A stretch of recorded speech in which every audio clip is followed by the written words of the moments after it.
يضلله فلا هادي له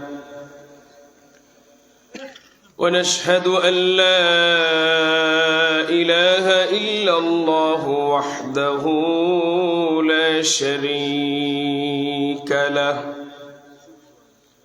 ونشهد أن سيدنا وسندنا وحبيبنا وشفيعنا ومولانا محمدا عبده ورسوله صلى الله عليه وسلم الذي أرسله بالحق بشيرا ونذيرا وداعيا إلى الله بإذنه وسراجا منيرا فقد قال الله تعالى في كلامه المجيد والفرقان الحميد أعوذ بالله من الشيطان الرجيم بسم الله الرحمن الرحيم وما أرسلناك إلا رحمة للعالمين في شان حبيبه مخبرا وآمرا إن الله وملائكته يصلون على النبي يا أيها الذين آمنوا صلوا عليه وسلموا تسليما اللهم صل على مولانا محمد وعلى آل سيدنا مولانا محمد محترم হাজিরিন আল্লাহ তাআলা আমাদের জবানের একটা নিয়ামত দিবেন এজন্য আমরা কথা বলতে পারি অনেক মানুষ আছে সমাজে আপনার আমার গ্রামে যারা কথা বলতে পারে না তাদেরকে আমরা বুবা বলি আল্লাহ যদি ইচ্ছা করতেন আমাদেরকে এরকম বানাইতে পারতেন কিন্তু আল্লাহ তাআলা আমাদের যে জবানের নিয়ামত দিবেন এটার শুকরিয়া সারা জীবন আদায় করলে শেষ হবে না সকাল থেকে সন্ধ্যা পর্যন্ত আমাদের জবানের ব্যবহারের ক্ষেত্রে কত কিয়ানত আমরা করি আল্লাহ জবান দিয়েছেন আল্লাহর গুণকীর্তন করার জন্য আল্লাহর হাবিবের শান মান আল্লাহর হাবিবের সুন্নতের ইত্তেবার জন্য কিন্তু আমরা দুনিয়ার নানান প্রয়োজনে কাজে অপ্রয়োজনে কাজে ব্যবহার করি এখানে আমরা যারা বসছি আমরা যত সময় আমাদের জবানকে ব্যয় করবো নিঃসন্দেহে ভালো কাজে ঠিক আছে না আমরা এখানে দুরূদ শরীফ পড়বো সুবহানাল্লাহ আলহামদুলিল্লাহ পড়বো মানে আমরা প্রতিটা কথাই এখানে সওয়াবের বাহিরে এখানে কোনো কথা চলবে না ঠিক আছে না হিসাবে এখানে জবানটা বেশি ব্যয় করার দরকার আল্লাহ তাআলা জবান দিয়েছেন আসেন ইশক এবং ভালোবাসা নিয়ে মদিনার দিকে খেয়াল করে মহব্বতের সহিত দুরূদ শরীফ পড়ি এখানে আমার প্রিয় যুবক ভাইরা আপনারা দাঁড়িয়ে আছেন আমার খারাপ লাগতেছে একটু আসেন আপনারা দাঁড়িয়ে কথা বলতেছেন দেখতে বেশ সুন্দর লাগতেছে আপনারা আসেন এখানে মাঠে আসেন এ ভাই কথা শুনতেছেন না আপনারা দাঁড়িয়ে আছেন সুন্দর লাগতেছে না বলতেছি না দূরে যান যদি আলাপ থাকে জরুরি একটু দূরে গিয়ে করেন আপনারা যারা আছেন আমরা মনোযোগ সহকারে ইশক এবং ভালোবাসা নিয়ে পড়ি আল্লাহুম্মা সাল্লি আলা সাইয়্যিদিনা মাওলানা মুহাম্মদ ওয়া আলা سيدنا مولانا झाकोनी के सामने चेहरा दिखा ले ना मुझे सीना पे दस्त करम रखे निबाले ना मुझे अल्लाहुम्मा सल्ले अला सय्यिदिना मौलाना मुहम्मद व अला आलि सय्यिदिना मौलाना मुहम्मद लक्ष कोटि सलाम জানাই আমার জিন্দা নবীজির কদমে জারুসিলায় পাইব নাজাত রোজ হাশরের ময়দানে আল্লাহুম্মা মুহাব্বতে সাল্লি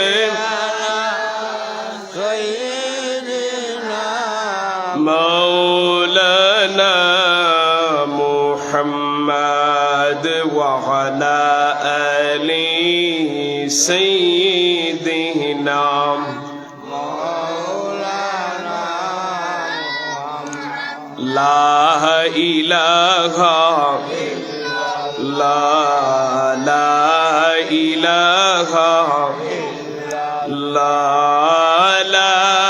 إله إلا الله لا إله إلا الله لا إله إلا الله لا إله إلا الله حسبي ربي جل الله ما في قلبي غير الله نور محمد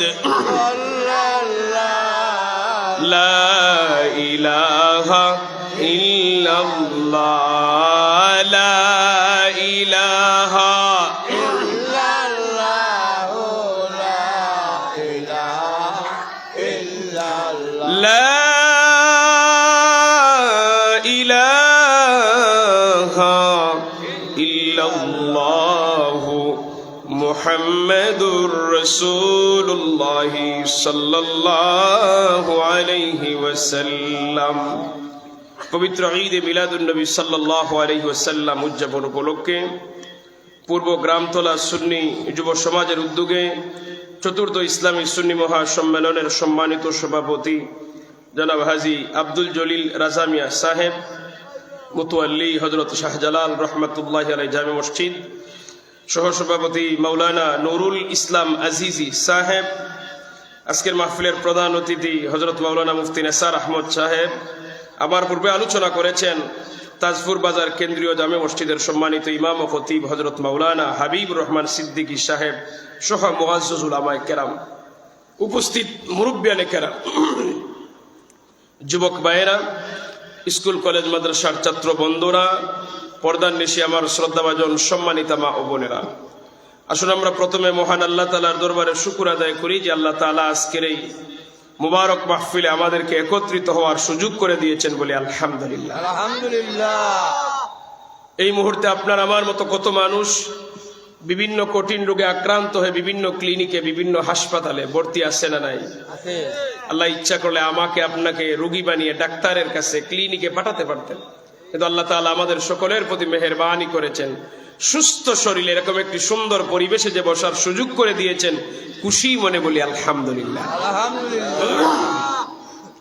আল্লাহ তাবারাকা ওয়া তাআলার দরবারে আরেকটা শুকর আদায় করি যে আল্লাহ তাআলা আপনাকে আমাকে সরদারে দু জাহাঁ, সুলতানে মদিনা, হুজুরে আকরাম, নূরে মুজাসসাম, সৈয়দুল মুরসালিন, শাফিউল মুজনবিন, নবী রাহমাতাল লিল আলামিন শ্রেষ্ঠ নবীর শ্রেষ্ঠ উম্মত হিসেবে জমিনে প্রেরণ করেছেন বলি আলহামদুলিল্লাহ। আলহামদুলিল্লাহ। সম্মানিত হাজিরিন, কর্তৃপক্ষ আমাকে একটা বিষয় দিয়েছেন, শানের রিসালাতের উপর আলোচনা। তো আমি আমার বিষয়ের উপর কোরআনুল করিম থেকে ছোট্ট একটি আয়াতে কারিমা তেলাওয়াত করেছি।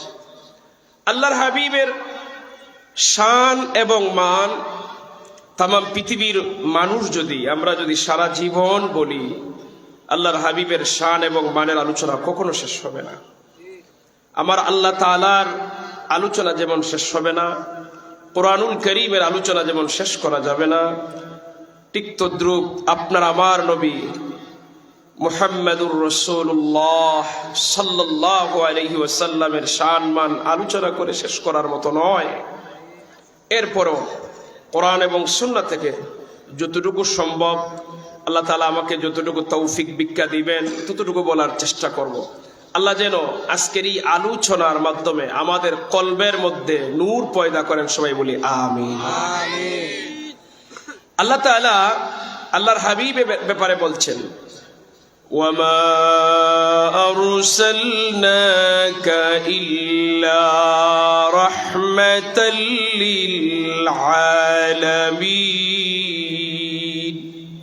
হাবিব, আপনাকে গোটা জগৎ সমূহের জন্য রহমত হিসেবে প্রেরণ করলাম। সুবহানাল্লাহ।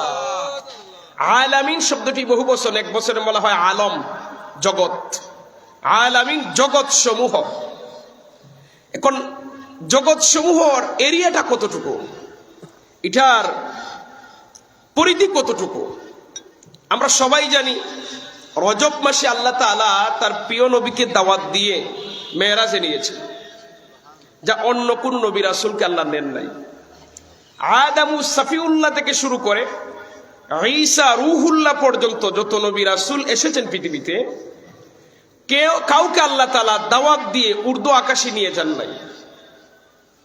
হ্যাঁ, মূসা আলাইহিস সালাতু ওয়াস সালামের সাথে আল্লাহ তুর পাহাড়ে কথা বলেছেন, এই জন্য উনার উপাধি হলো কালিমুল্লাহ। মূসা কালিমুল্লাহ, আল্লাহ কথা বলছেন মূসা নবীর সাথে। আর আপনার আমার নবীকে শুধু দাওয়াত দিয়ে নিছেন। আদম নবী পৃথিবী যতদিন ছিলেন উনার ধর্ম ছিল, উনি চলে গেছেন, উনার ধর্ম বন্ধ। পরে আরেকজন নবী আসছেন, উনারকে একটা এরিয়া দিছেন, আপনি শুধু ওই এলাকায় দাওয়াত দিবেন।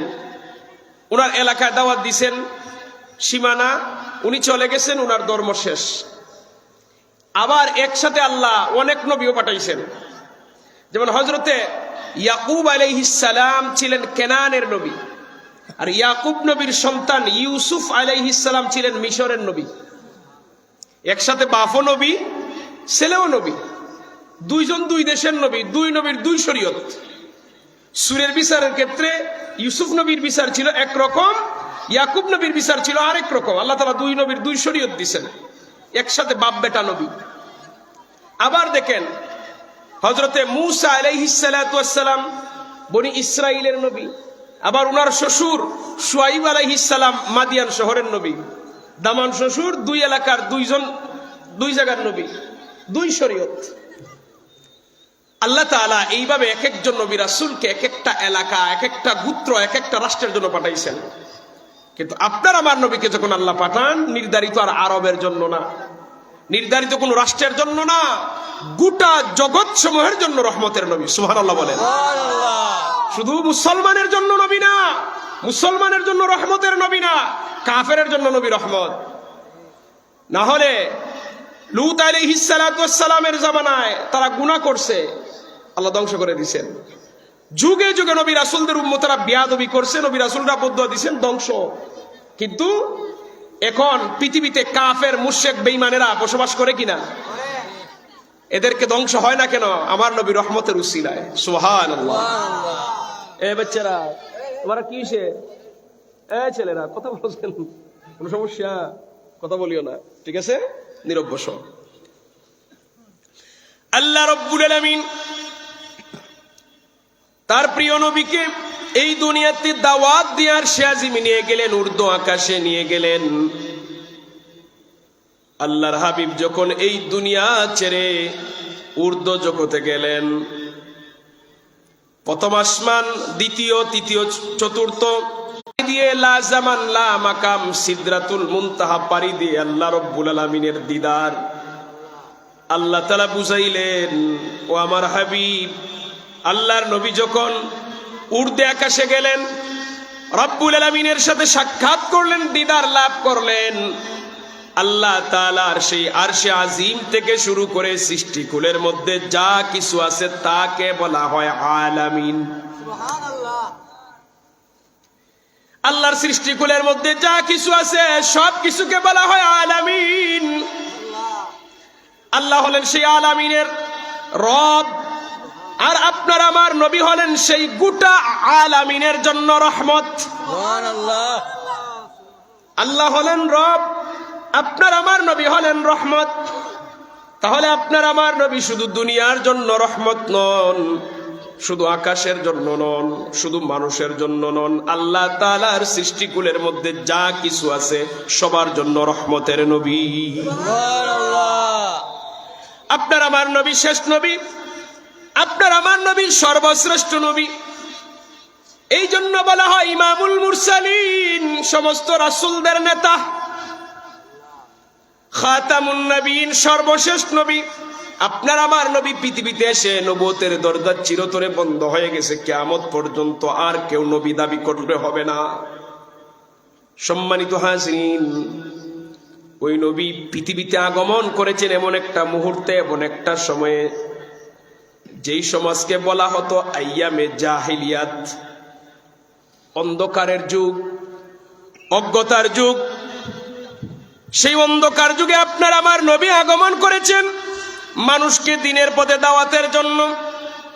আপনার আমার নবী যেই সমাজে আগমন করেছিলেন, কত অন্ধকার ছিল ওই সমাজের মধ্যে। সামাজিকতা বলতে কিছু ছিল না, মানবতা বলতে কিছু ছিল না। জুরজার মূলক তার স্লোগান ছিল, একজন পুরুষ মন চাইছে অনেকজন স্ত্রী রাখতে পারছে, আবার একজন মহিলা মনে চাইছে তার ক্ষমতা আছে অনেক পুরুষ স্বামী রাখতে পারছে। এমনই অসুস্থ সমাজ ছিল। ব্যক্তি তার স্ত্রীর দান ধরে দিত জুয়া খেলার মধ্যে, ব্যক্তি তার সন্তানরে জুয়া খেলার মধ্যে দান ধরে দিত, শর্ত দিত, তুই যদি আমাকে পরাজিত করতে পারবে আমার বউ নিয়ে যাবে। নাউজুবিল্লাহ। বাপ তার সন্তানকে বিশ্বাস করে টাকা দেয় না, সন্তান তার বাপকে বিশ্বাস করে আমানত রাখে না। কয় না বাবাকে বিশ্বাস করা যায় না, বাপ বলে সন্তানরে বিশ্বাস করা যায় না, ভাই বোনে বিশ্বাস নাই, স্বামী স্ত্রীতে বিশ্বাস নাই, কেউ কাউকে যখন বিশ্বাস করে না, আপনার আমার নবী আসলেন, তারা আপনার আমার নবীর আখলাক চরিত্র দেখে বলে সে তো আল আমিন। মক্কার কাফেররা আপনার আমার নবীরে উপাধি দিছে আল আমিন, বিশ্বাসী। মক্কার কাফের মুশরিকেরা আপনার আমার নবীরে উপাধি দিছে সাদিক, সত্যবাদী। বাবা সন্তানের কাছে সম্পদ জমা রাখে না, কিন্তু আপনার আমার নবীর কাছে আমানত রাখে। সন্তান বাপের কাছে রাখে না, সন্তান নবীর কাছে রাখে। বাপ বেটা দুইজনে নবীর কাছে আমানত রাখে। আমার নবী আবার যথা সময় তারারে ফেরত দিতেন। এটা ছিল আমার নবীর আখলাক। সুবহানাল্লাহ বলেন। অজ্ঞতার যুগ, অন্ধকার যুগে আমার নবী আলো ছড়িয়েছেন, মানুষদেরকে অন্ধকার থেকে আলোর পথে আনছেন, মানে ইসলামের পথে আনছেন। আপনার আমার নবী পৃথিবীতে আগমন করলেন, মাত্র 63 বছরের জীবনী, 63 বছরের জিন্দিগির মধ্যে ইসলামের দাওয়াত দিয়েছেন আপনার আমার নবী মাত্র 23 বছর। 23 বছর দাওয়াতকে আবার দুই ভাগে ভাগ করা হয়, একটা হলো মাক্কি জীবন আর একটা হলো মাদানী জীবন। মাক্কি জীবনে আপনার আমার নবী 13 বছর দিনের দাওয়াত দিয়েছেন, মাদানী জীবনে 10 বছর দিনের দাওয়াত দিয়েছেন। এই হলো 23। এই 23 বছরে কোরআনুল কারীম অবতীর্ণ হয়েছে। কোরআনুল কারীম অবতীর্ণ হওয়া শেষ হয়ে গেছে, আপনার আমার নবীকে আল্লাহ উঠাইয়া নিছেন, রওজা মুবারকে আপনার আমার নবী আরাম করতেছেন। 13 বছরের দিনের দাওয়াতের মধ্যে মাক্কি জীবনে প্রথম 3 বছর ছিল গোপনে দাওয়াত, এরপরে ছিল প্রকাশ্যে দাওয়াত। সম্মানিত হাজিরিন, আপনার আমার নবীর আখলাক দেখে, চরিত্র দেখে আম্মা জান খাদিজাতুল কুবরা রাদিয়াল্লাহু তাআলা আনহা কোনো প্রশ্ন না করে বিনা বাক্যে কালেমা পড়ে মুসলমান হয়ে যায়। আম্মা জান খাদিজাতুল কুবরা রাদিয়াল্লাহু তাআলা আনহা বলেন, আপনার আমার নবী যেই দিন কালেমার দাওয়াত দিলেন, বললেন, স্বামী, আপনার চরিত্রে প্রমাণ করে আপনি নবী। সুবহানাল্লাহ। আপনার আখলাক, আপনার চরিত্রে প্রমাণ করে আপনি নবী। কেননা আল্লাহর নবীজির বয়স যখন ছিল 25 বছর, আম্মা জান খাদিজাতুল কুবরা রাদিয়াল্লাহু তাআলা আনহার বয়স ছিল 40 বছর। তখন বিবাহ বন্ধনে আবদ্ধ হন। 15 বছর সংসার করেছেন। 15 বছরে নবীজির আখলাক, নবীজির ব্যবহার, চরিত্র দেখে আম্মা জান খাদিজাতুল কুবরা বলেন, ইয়া রাসূলুল্লাহ, ইয়া হাবিবাল্লাহ, আপনি যে নবী হবেন আমি আগ থেকেই জানি। সুবহানাল্লাহ। আর আপনার চরিত্রে প্রমাণ করে আপনার চাইতে আপনি নবী হবেন। এই জন্য বিনা প্রশ্নে বিনা দ্বিধায় কালেমা পড়ে মুসলমান হয়ে গেলেন। মহিলাদের মধ্যে প্রথম মুসলমান আম্মা জান খাদিজাতুল কুবরা রাদিয়াল্লাহু তাআলা আনহা। পুরুষদের মধ্যে সিদ্দিক আকবর রাদিয়াল্লাহু তাআলা আনহু। দুঃখের সাথী, খেলার সাথী, সুখের সাথী সিদ্দিক আকবর। আপনার আমার নবী যেই দিন কালেমার দাওয়াত দিলেন আবু বকরকে, আবু বকর বলেন, আপনার সাথে আমি দীর্ঘদিন একসাথে চলেছি, আপনার সংস্পর্শে দেখেছি, আপনার আখলাক, আপনার চরিত্রে প্রমাণ করে নিঃসন্দেহে আপনি নবী। কোনো প্রশ্ন নাই, বিনা প্রশ্নে উনি কালেমা পড়ে মুসলমান হলেন। প্রাথমিক দাওয়াত, প্রথম 3 বছর দাওয়াত ছিল গোপনে। যদি মক্কার কাফেরা জানতে পারে মেরে ফেলবে। কারণ মক্কার মানুষেরা নিজের হাতে মূর্তি বানাইতো, লাত মানাত উজ্জার ধর্ম পালন করত। কেউ গাছরে প্রভু মনে করত, কেউ পাথররে প্রভু মনে করত, কেউ সূর্যের পূজা করত, কেউ তারার পূজা করত, কেউ চাঁদের পূজা করত। এক এক মানুষ এক একটা করত। এখন আমার নবী যদি প্রথমে প্রকাশ্যে দিনের দাওয়াত দেওয়া শুরু করেন, এরা বলবে, আরে এটা কি নতুন জিনিস, মারবে। এই জন্য আল্লাহ তাআলা বলছেন, হাবিব প্রথমে গোপনে দাওয়াত দেন। প্রথমে 3 বছর দিয়েছেন গোপনে দাওয়াত। কয় বছর? 3 বছর। আপনারা বিরক্ত দিয়েছেন না তো? প্রথম 3 বছর গোপনে দাওয়াত দিয়েছেন নবীজি। ওই 3 বছরের ভিতরে এমন কিছু বেদনাদায়ক ঘটনা আছে। ও ভাই, আজকে আমরা রেডি করা, প্রস্তুত করা ময়দান ইসলাম পাওয়ার পরও আমরা নবীরে মানি না, নবীর সুন্নাহ মোতাবেক চলি না। কিন্তু নবীর সাহাবীরা কত কষ্ট করেছেন। আল্লাহর নবীর একজন সাহাবী নাম ছিল আবু যর গিফারি রাদিয়াল্লাহু তাআলা। গিফার বলা হয়, গিফার গোত্রের মানুষ উনি। সারা মক্কার মধ্যে গিফার গোত্র ছিল সবচেয়ে বড় ডাকাতের গোত্র। এদের বাড়ির নিকট দিয়ে কাফেলা আসলে পরে স্বেচ্ছায় কাফেলার মানুষেরা ট্যাক্স দিত। যদি না দেয় তাদেরকে মারবে, খাটবে, সম্পদ রেখে দিবে। এই জন্য আগেই বয়ে তারা ট্যাক্স দিত, নেও তোমরা 1 ভাগ নেও, তারপরে আমরা আক্রমণ করিও না। গিফার গোত্র। আবু যর গিফারি আমার নবীর কথা শুনলেন। আমার নবীর কথা শোনা মাত্র উনি প্রথমে উনার ভাইকে পাঠাইলেন। এরপরে উনি নিজে মক্কায় আগমন করলেন। প্রথম 3 বছরের কথা বলছি, গোপনে যখন নবী দাওয়াত দিতেছেন। সম্মানিত হাজিরিন, আবু যর গিফারিকে মক্কার মানুষেরা চিনে। উনি এসে দিনের বেলা ঘুরতে পারতেন না। যদি মক্কার মানুষেরা চিনে, আবু যর গিফারিকে মারবে কেন? আবু যর গিফারি রাদিয়াল্লাহু তাআলা কোনোদিন সন্ত্রাসী ডাকাতি করেন না, কিন্তু ওনার বাপ চাচারা করতো। বাপ চাচারা যদি মনে করেন ডাকাতি করে তার ছেলেরে পাইলে মানুষে মারবে না, যে এরে ধরো, এরে ধরলে পরে তার বাপে পাওয়া যাবে। এই জন্য উনি বলেন, আমি মক্কা এসেও দিনের বেলা প্রকাশ্যে ঘুরে বেড়াইতে পারতাম না, আমি লুকিয়ে থাকতাম। তো উনি মনে মনে খুঁজতেছেন যে আল্লাহ রসুল কে হতে পারেন। কোনো মানুষকে জিজ্ঞাসা করে না, জিজ্ঞাসা করলে যদি সে সন্দেহ করে মারে, এই জন্য কারো কাছে বলতেছেন না। হযরতে আলী রাদিয়াল্লাহু তাআলা আনহু আবু যর গিফারিকে দেখে একটু উনার মনের মধ্যে আসলো, সেই মানুষটা কেন ঘুরে। কিন্তু আলী রাদিয়াল্লাহু তাআলা সাহস করে বলেন না যে উনি যে মুসলমান, যদি বিপরীত কিছু ঘটে। আর উনি বলতেছেন না যদি বলার পরে তার উপর আক্রমণ হয়। উনি বলেন, বাড়ি কোথায়? বলো গিফারে, গিফার গোত্রে। আমার নাম কি? আবু যর। খাওয়া দাওয়া হইছে? কয় না। চলো আমার বাড়িতে মেহমান। আল্লাহর নবীর সাহাবী হযরতে আলী রাদিয়াল্লাহু তাআলা আনহু আবু যর গিফারি রাদিয়াল্লাহু তাআলা আনহুরে দাওয়াত দিয়ে নিজের বাড়িতে নিয়ে গেলেন, খাওয়া দাওয়া করলেন। মোটামুটি আলাপ আলোচনা, বেশি লম্বা কোনো কথা নয়। আবু যর গিফারির ভিতরের কথাও বলেন না, আলীও ইসলামের কথা বলেন না। কেমন গোপনে দাওয়াত চলছে দেখেন। ঈদিন চলে গেছে, পরের দিন আবার লক্ষ্য করে দেখেন হযরতে আলী রাদিয়াল্লাহু তাআলা আবু যর গিফারি রাদিয়াল্লাহু তাআলা ঘোরাফেরা করতেছেন। আবার এগিয়ে গেলেন, ও ভাই খাবার দাবারের ব্যবস্থা কইছে না, বলেন চলো আজকে আমার বাড়িতে।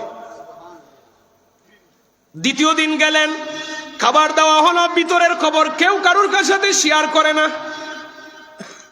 তৃতীয় দিন আবার লক্ষ্য করে দেখলেন ওই মানুষটা ঘোরাফেরা করে, বললেন ওরে আল্লাহর বান্দা, তোমার কি খাবারের ব্যবস্থা হইছে? বলে না। কয় চলো আজকে আমার বাড়িতে। 3 দিন মেহমানদারির পরে হযরতে আলীর একটু সাহস পাইলেন, আচার ব্যবহারে বুঝলেন সে ভালো হতে পারে। আচ্ছা, একজন মানুষ চলার পর বোঝা যায় না মানুষের আখলাক কিরকম হয়, ব্যবহারে বোঝা যায়। হযরতে আলী বুঝলেন তার আচার ব্যবহারে কথাবার্তায় বোঝা যায় মানুষটা ভালো হবে, একটু সাহস করি। আচ্ছা সত্যিকার অর্থে বলো তো তুমি কেন মক্কায় ঘোরাফেরা করো? উনি বলেন আমি আপনার কাছে কিভাবে বলবো, আমি তো সাহস পাচ্ছি না। তো হযরতে আলী রাদিয়াল্লাহু তাআলা আনহু ছিলেন জ্ঞানী মানুষ, সাহাবায়ে কেরামদের মধ্যে তীক্ষ্ণ বুদ্ধিওয়ালা জ্ঞানী মানুষ ছিলেন হযরতে আলী। বললেন যে আপনার টেনশনের কোনো কারণ নাই, আমি আপনাকে মারবো না, আক্রমণ করবো না, আপনার মনের ভিতরের কথা বলেন। বলেন যে আমি তো আসছিলাম যে মুহাম্মাদুর রাসূলুল্লাহ সাল্লাল্লাহু আলাইহি ওয়াসাল্লাম নবীর কাছে যাব, উনারে দেখবো, কালেমা পড়ে মুসলমান হব। সুবহানাল্লাহ। হযরতে আলী চোখের পানি ছেড়ে কাঁদতেন, ও ভাই তোমার আচার ব্যবহারে আমি বুঝতে পেরেছি আমি নবীর সাহাবী, আমার নাম আলী। চিন্তা করিও না, তুমি জায়গা মতো আইছো, চলো আমার সাথে।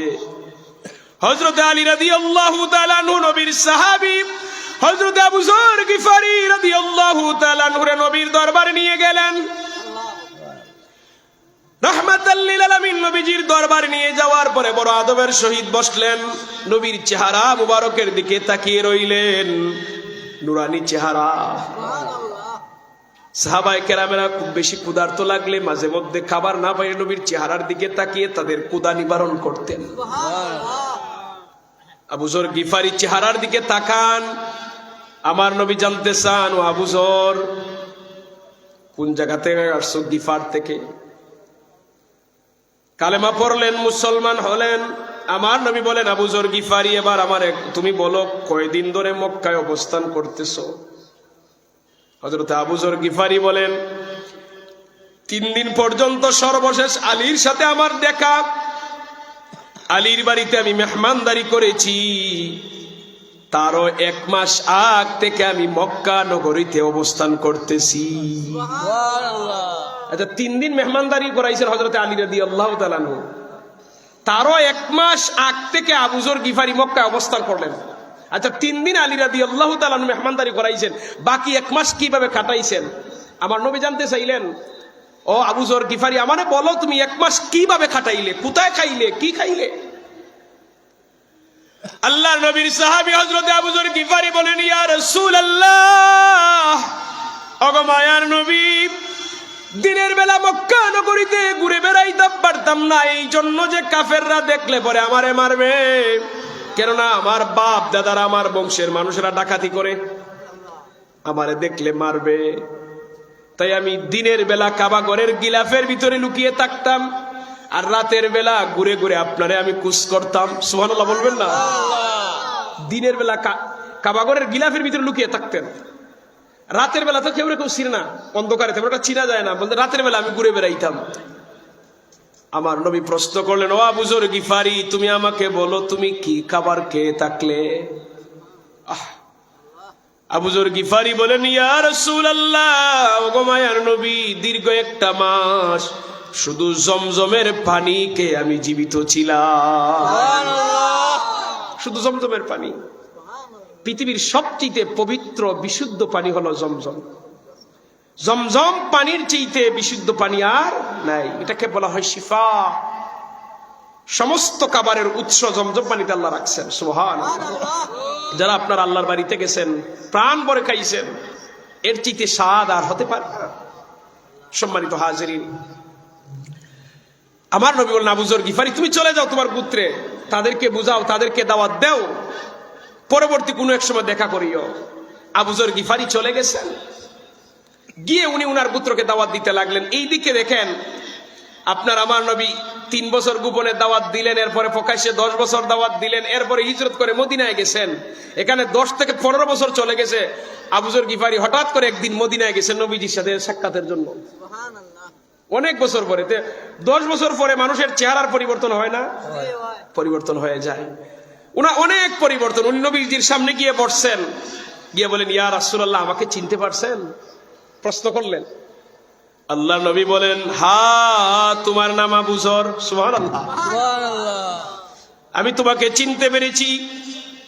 তুমি আমাকে আগে বলো, তোমার কওমের খবর কি? হযরতে আবু যর গিফারি বলেন, ইয়া রাসূলুল্লাহ, ওগো মায়ার নবী, আপনার আদেশ পেয়ে আমার গোত্রে গেলাম। গোত্রের মানুষদেরকে দ্বীনের দাওয়াত দিতে লাগলাম। আস্তে আস্তে করে, দীর্ঘ সময় করে দাওয়াত দিতে দিতে গোটা গোত্রকেই আমি মুসলমান বানিয়ে ফেললাম। আপনার আমার নবীর আখলাক যেমন ছিল, সাহাবায়ে কেরাম হুবহু আখলাকের অনুসরণ করতেন। 3 বছর গোপনে দাওয়াত দেওয়ার পর আল্লাহ তাআলা বলেন, হাবিব, আর গোপনে দাওয়াত নয়, এবার দাওয়াত দিতে হবে প্রকাশ্যে। সাফা পাহাড়ের উপরে আপনার আমার নবী দাঁড়িয়ে বললেন একদিন সকাল বেলা, ইয়া সাবাহা, ইয়া সাবাহা, হে বুরের বিপদ, বুরের বিপদ। এইভাবে আপনার আমার নবী চিৎকার দিতে লাগলেন। এখন তো হজ করতে গেলে সাফা মারওয়া পাহাড় সমান, সহজ করে দিছে তারা। আগে তো এরকম ছিল না, উঁচু উঁচু ছিল, পাথর ছিল, কষ্ট হইতো। সাফা পাহাড়ের উপরে আমার নবী উঠে এইভাবে আহ্বান করতে লাগলেন। আপনার আমার নবীজির কণ্ঠের মতো দুনিয়ার কারো কণ্ঠের মিল নাই। আপনার আমার নবীর কণ্ঠের যে মধুর কণ্ঠ পৃথিবীতে কারো নাই। নবীজির কণ্ঠের সৌন্দর্য ছিল আলাদা। মক্কার মানুষেরা বলে, এটা মুহাম্মদের কণ্ঠ ছাড়া আর কারো কণ্ঠ হবে না। নারী পুরুষ যুবক বৃদ্ধ সবাই বলে, মুহাম্মদের জবান থেকে ইয়া সাবাহা, ইয়া সাবাহা আওয়াজ আসার অর্থ হলো অবশ্যই মুহাম্মদ বিপদে আছে, কেননা মুহাম্মদের জীবনে কোনোদিন মিথ্যা বলতে শুনি না। যদি অন্য মানুষই আওয়াজ করতো বুঝতাম সত্য হইতে পারে, মিথ্যা হইতে পারে, যে মুহাম্মদের কণ্ঠ এটা, মিথ্যা হবে না। মানুষ দৌড়ে দৌড়ে আসছে। পাহাড়ের সামনে মানুষ, বিশাল বড় কাফেলা হয়ে গেছে। ও মুহাম্মদ, বলো তুমি কোন বিপদের মধ্যে আছো, আমরা সবাই মিলে তোমারে উদ্ধার করব। আল্লাহ নবী একটা ভাষণ দিলেন, ও আমার জাতির মানুষেরা, আরবের মানুষেরা শোনো, আমি যদি তোমাদেরকে বলি পাহাড়ের অপর দিকে তোমাদের শত্রুরা দাঁড়িয়ে আছে তোমাদেরকে মারার জন্য, তোমরা কি আমার কথা বিশ্বাস করবে? নবী প্রশ্ন করছেন তাদেরকে। তারা বলে, হ্যাঁ। অন্য মানুষে বললে বিশ্বাস করতাম না, তুমি বললে করব, কেন তোমার জীবনে কোনোদিন মিথ্যা বলো নাই। এবার আমার নবী বলেন, আরবের মানুষেরা শুনো, ও আমার জাতির মানুষেরা শুনো, তোমরা যে নিজের হাতে মূর্তি বানিয়ে তার ইবাদত করো, তার গোলামি করো, এটা তোমাদেরকে জাহান্নামের দিকে নিয়ে যাবে। আমি তোমাদের সবাই রে এক আল্লাহর প্রতি ঈমান আনার জন্য, আর আমি আল্লাহর পক্ষ থেকে প্রেরিত রাসূল নবীর উপর ঈমান আনার জন্য আহ্বান করতেছি, জান্নাতের দিকে আহ্বান করতেছি। 3 বছর পরে প্রকাশ্যে নবী এই ভাষণটা দিলেন। এখানের মধ্যে যারা মানুষ ছিল, সবার আগে নবীর পরিবারের একজন মানুষ দাঁড়িয়ে গেছে, নাম হলো আবু লাহাব। আবু লাহাব দাঁড়িয়ে বলে, তাব্বাল্লাকা ইয়া মুহাম্মদ আলী হাজা জামাতানা, ও মুহাম্মদ তুমি ধ্বংস হও, এই জন্যই বুঝি আমরারে জমা করছো। নাউজুবিল্লাহ বলেন। তাব্বাল্লাকা ইয়া মুহাম্মদ আলী হাজা জামাতানা, এই জন্যই বুঝি জমা করছো আমরারে। নবীর চাচা আবু লাহাব দাঁড়িয়ে গেছে, নেতা মানুষ, লিডার মানুষ। আপনার আমার নবীকে সে জাদুকর বলতে লাগলো, অশ্লীল ভাষায় গালিগালাজ আরম্ভ করলো। সাধারণ মানুষেরা সবাই আপনার আমার নবীর প্রতি বিদ্রুপ পোষণ করে চলে গেল। আপনার আমার নবীজির মনটা ব্যথায় ব্যথিত হয়ে গেল। আল্লাহ তাআলা জিবরিল আমিনকে পাঠাইলেন, জিবরিল জলদি করে যাও, আমার নবীজির সান্ত্বনার বাণী শোনাও। জিবরিল আমিন সূরা লাহাব নিয়ে নবীজির সামনে হাজির হয়ে বললেন, তাব্বাত ইয়াদা আবি লাহাবি ওয়া তাব, ধ্বংস হোক আবু লাহাবের দুই হাত এবং ধ্বংস হোক সে নিজেও। আবু লাহাব ধ্বংস হোক, আবু লাহাবের প্রথমে দুই হাত ধ্বংস হোক এবং সে নিজেও ধ্বংস হোক। আবু লাহাব বলেছিল নবী ধ্বংস হওয়ার কথা, আল্লাহ বললেন আবু লাহাব ধ্বংস হওয়ার কথা। তার মানে কেউ নবীর বিরুদ্ধে গেলে সে যেভাবে নবীর বিরুদ্ধে যাবে তার বিরুদ্ধে প্রথম অ্যাকশনটা শুরু হবে আল্লাহর পক্ষ থেকে। আবু লাহাব বলল নবী ধ্বংস হওয়ার কথা, আল্লাহ বলেন আবু লাহাব ধ্বংস হওয়ার কথা।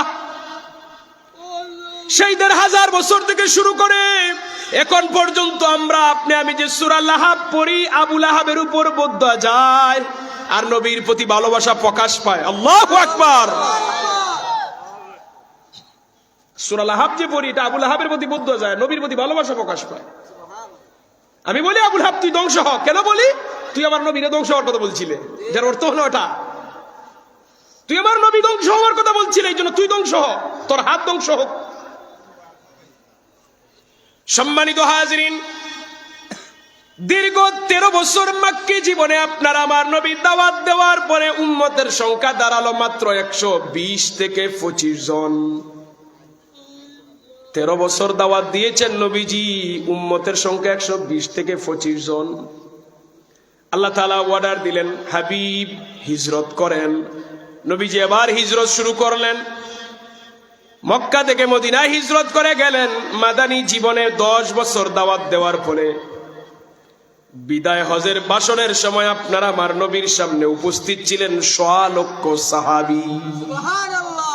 দুরূদ শরীফ পড়ি, সাল্লাল্লাহু আলা মুহাম্মাদ সাল্লাল্লাহু আলাইহি ওয়াসাল্লাম, সাল্লাল্লাহু আলা মুহাম্মাদ সাল্লাল্লাহু আলাইহি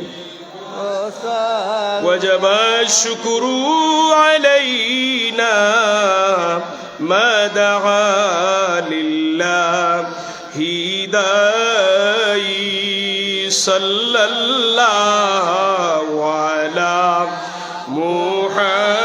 محمد صلى الله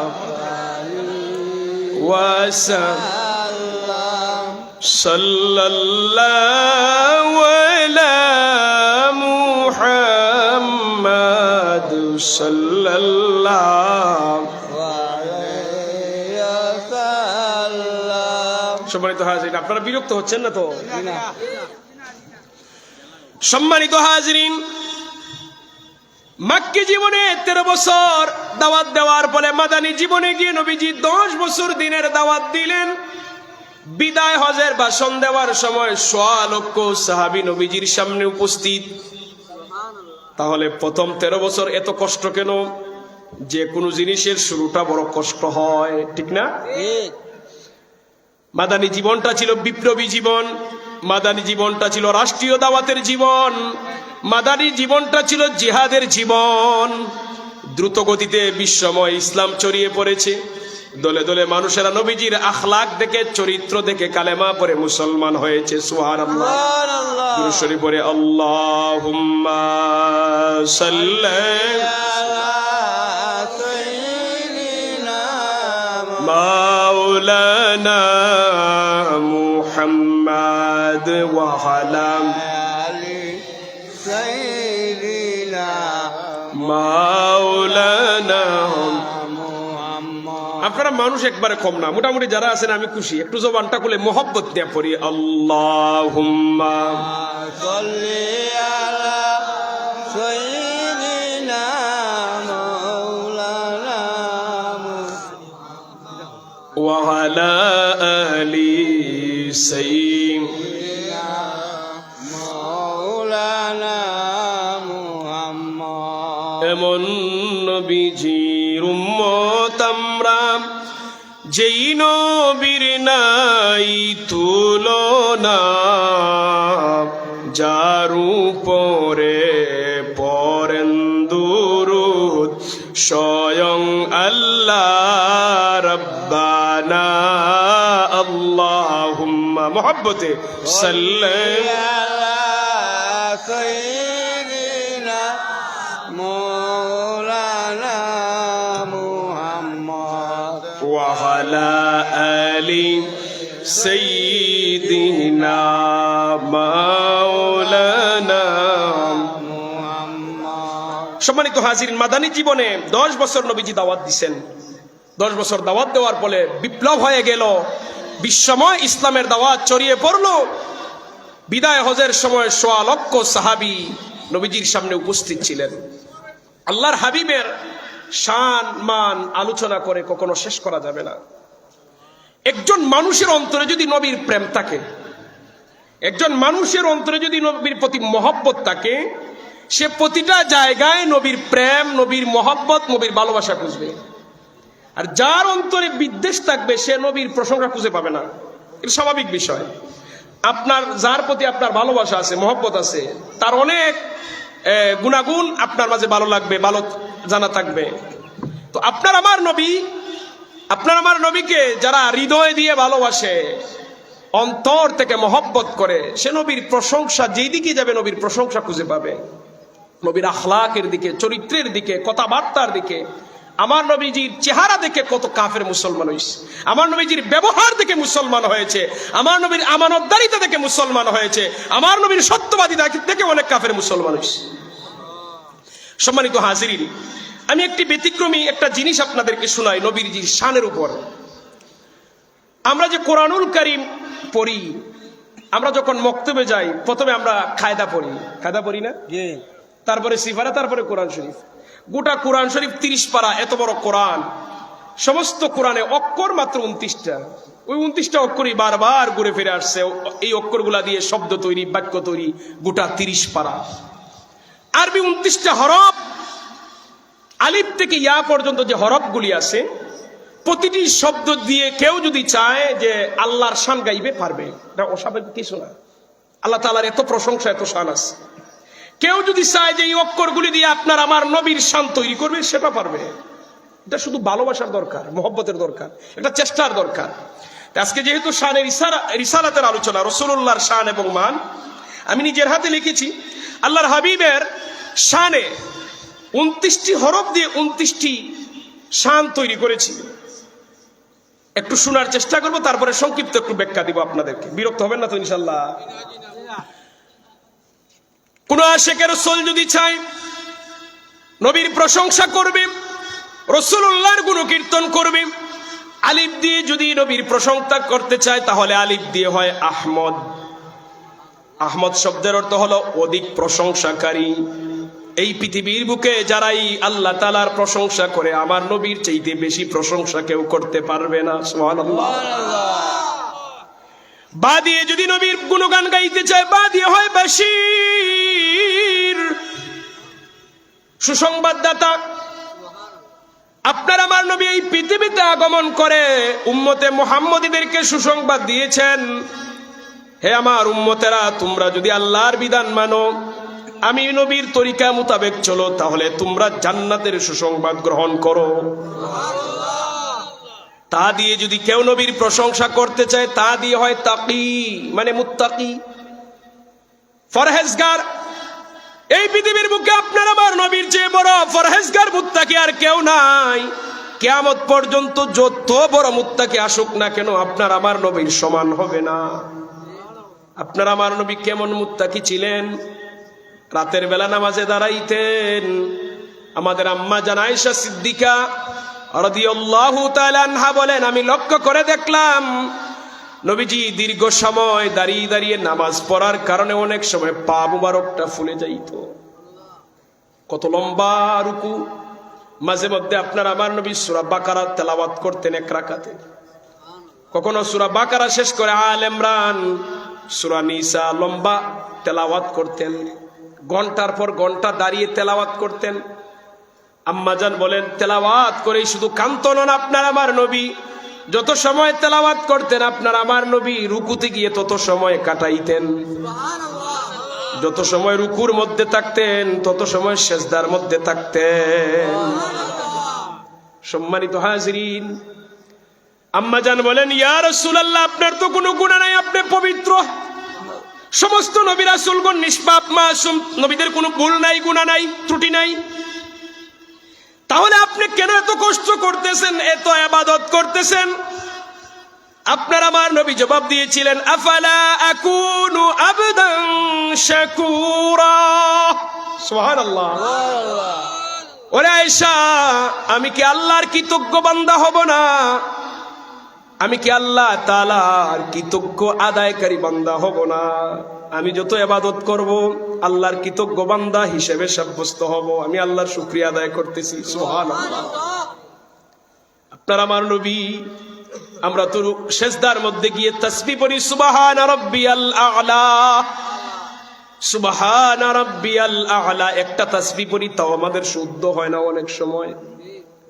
আমার নবী রুকু সেজদার মধ্যে গিয়ে শুধু সুবহান রাব্বিয়াল আ'লা পড়তেন না, আরো তাসবিহ পড়তেন সুবহান রাব্বিয়াল আযীম ওয়া বিহামদিহি, তারপরে সুবহুন কুদ্দুসুন রাব্বুল মালাইকাতি ওয়ার রূহ। এইভাবে অসংখ্য তাসবিহ আপনার আমার নবী সেজদার মধ্যে গিয়ে পড়তেন, রবের কাছে মুনাজাত করতেন, নিজের জন্য নয়, উম্মতের গুনাহ মাফের জন্য। আল্লাহুম্মা ইগফিরলি যামবি কুল্লুহু দিক্কাহু ওয়া জিল্লাহু ওয়া আউওয়ালাহু ওয়া আখিরাহু ওয়া আলানিয়াতাহু ওয়া সিররাহু। اللهم لك سجدت وبك آمنت ولك أسلمت سجد وجهي للذي خلقه صوره وشق سمعه تبارك الله أحسن الخالقين। এইভাবে করে লম্বা লম্বা তাসবিহগুলো আপনার আমার নবী সেজদার মধ্যে পড়তেন। সম্মানিত হাজিরিন, আপনার আমার নবীর চাইতে বড় মুত্তাকি আর কেউ নাই। সা দিয়ে যদি নবীর প্রশংসা করি, সা দিয়ে হয় সাকিব, দুবতারা। আকাশের তারাগুলি যেমন ঝিলমিল করে চকচক করে সুন্দর লাগে, আপনার আমার নবীদের চেহারাটা এমনই সুন্দর ছিল। সুবহানাল্লাহ। হা দিয়ে যদি নবীর প্রশংসা করি, হামিদ। হামিদ মানে কৃতজ্ঞতা আদায়কারী। এই যে বললাম সেজদার মাধ্যমে, রুকুর মাধ্যমে, নামাজের মাধ্যমে আল্লাহ তাআলার কৃতজ্ঞতা আদায় করেন, নিজের কিছুর জন্য নয়, শুধু উম্মতের গুনাহ মাফ করানোর জন্য। সুবহানাল্লাহ। সম্মানিত হাজিরিন, খা দিয়ে যদি নবীর প্রশংসা করি, খায়রুল খালকি, সৃষ্টির মধ্যে সর্বশ্রেষ্ঠ আল্লাহ তাআলা আদম সফিউল্লাহ থেকে শুরু করে কিয়ামত পর্যন্ত যা কিছু বানাইবেন, যা কিছু সৃষ্টি করবেন, আপনারা আমার নবীর চাইতে দামি কেউ আর আসবে না। এই জন্য আপনারা আমার নবী হলেন সৃষ্টির মধ্যে সর্বশ্রেষ্ঠ। সম্মানিত হাজিরিন, একটা অক্ষর রেখে দিছি, জিম দিয়ে যদি নবীর প্রশংসা করি, জিম দিয়ে হয় জামিল। জামিল মানে সুন্দর। এই পৃথিবীর বুকে আপনার আমার নবীর চাইতে সুন্দর আর কেউ ছিল না। আমরা নবী ছাড়া আর একজন নবী সুন্দর ছিলেন, হযরত ইউসুফ আলাইহিস সালাম। ইউসুফ নবীর সৌন্দর্য দেখে জুলাইখার বান্ধবীরা তাদের আঙ্গুল কেটে ফেলেছিল, ঠিক না? শুনছেন না? ইউসুফ আলাইহিস সালাতু ওয়াস সালামের চেহারার মধ্যে আল্লাহ তাআলা এত সৌন্দর্য দান করেছিলেন, এত সৌন্দর্য দিয়েছিলেন, জুলাইখার বান্ধবীরা দেখে দেখে আঙ্গুল কেটে ফেলে দিয়েছিল, অনুভব করতে পারে নাই। আম্মা জান আয়েশা বলেন, যেই জুলাইখার বান্ধবীরা ইউসুফ নবীর দিকে তাদের আঙ্গুল কেটে ফেলে দিয়েছিল, ওই মহিলারা যদি আমার স্বামী মুহাম্মাদুর রাসূলুল্লাহ, সবাই বলি সাল্লাল্লাহু আলাইহি ওয়াসাল্লাম, আমার নবীরে দেখতো, তাদের কলিজা কেটে ফেলতো, অনুভব করতে পারতো না। আপনার আমার নবী এত সুন্দর ছিলেন। আল্লাহ নবীর একজন সাহাবী, আল্লাহ তাআলা মাঝে মধ্যে নবীদের আসল চেহারা খুলে দিতেন। আল্লাহ তাআলা মাঝে মধ্যে নবীজির নুরারি ঝলকটা ছেড়ে দিতেন, খুলে দিতেন। একজন সাহাবী একদিন মসজিদে নববীর ভিতরে তাকালেন, দেখেন নূরে ঝলমল করতেছে। ওই সাহাবী একবার নবীজির চেহারা মুবারকের দিকে তাকান, আবার আকাশের পূর্ণিমার চাঁদের দিকে তাকান, একবার আকাশের চাঁদের দিকে, আরেকবার নবীজির চেহারার দিকে। আরেকজন প্রশ্ন করলেন, ভাই এরকম করতেছেন কেন? একবার নবীজির চেহারা আর একবার চাঁদের দিকে তাকানো, কারণটা কি? কয়, আমি দেখতেছি আকাশের চাঁদ সুন্দর নাকি আমার নবীজি বেশি সুন্দর।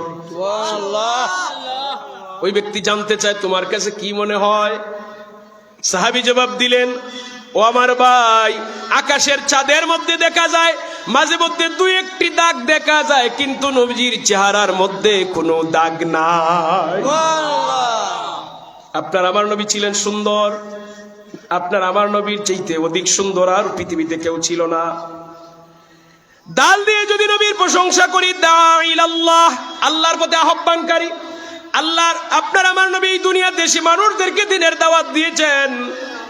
নূহ আলাইহিস সালাম 950 বছর মানুষদেরকে, ওনার কওমের মানুষদেরকে দিনের দাওয়াত দিয়েছেন, উম্মত পাইছেন মাত্র 80 জন।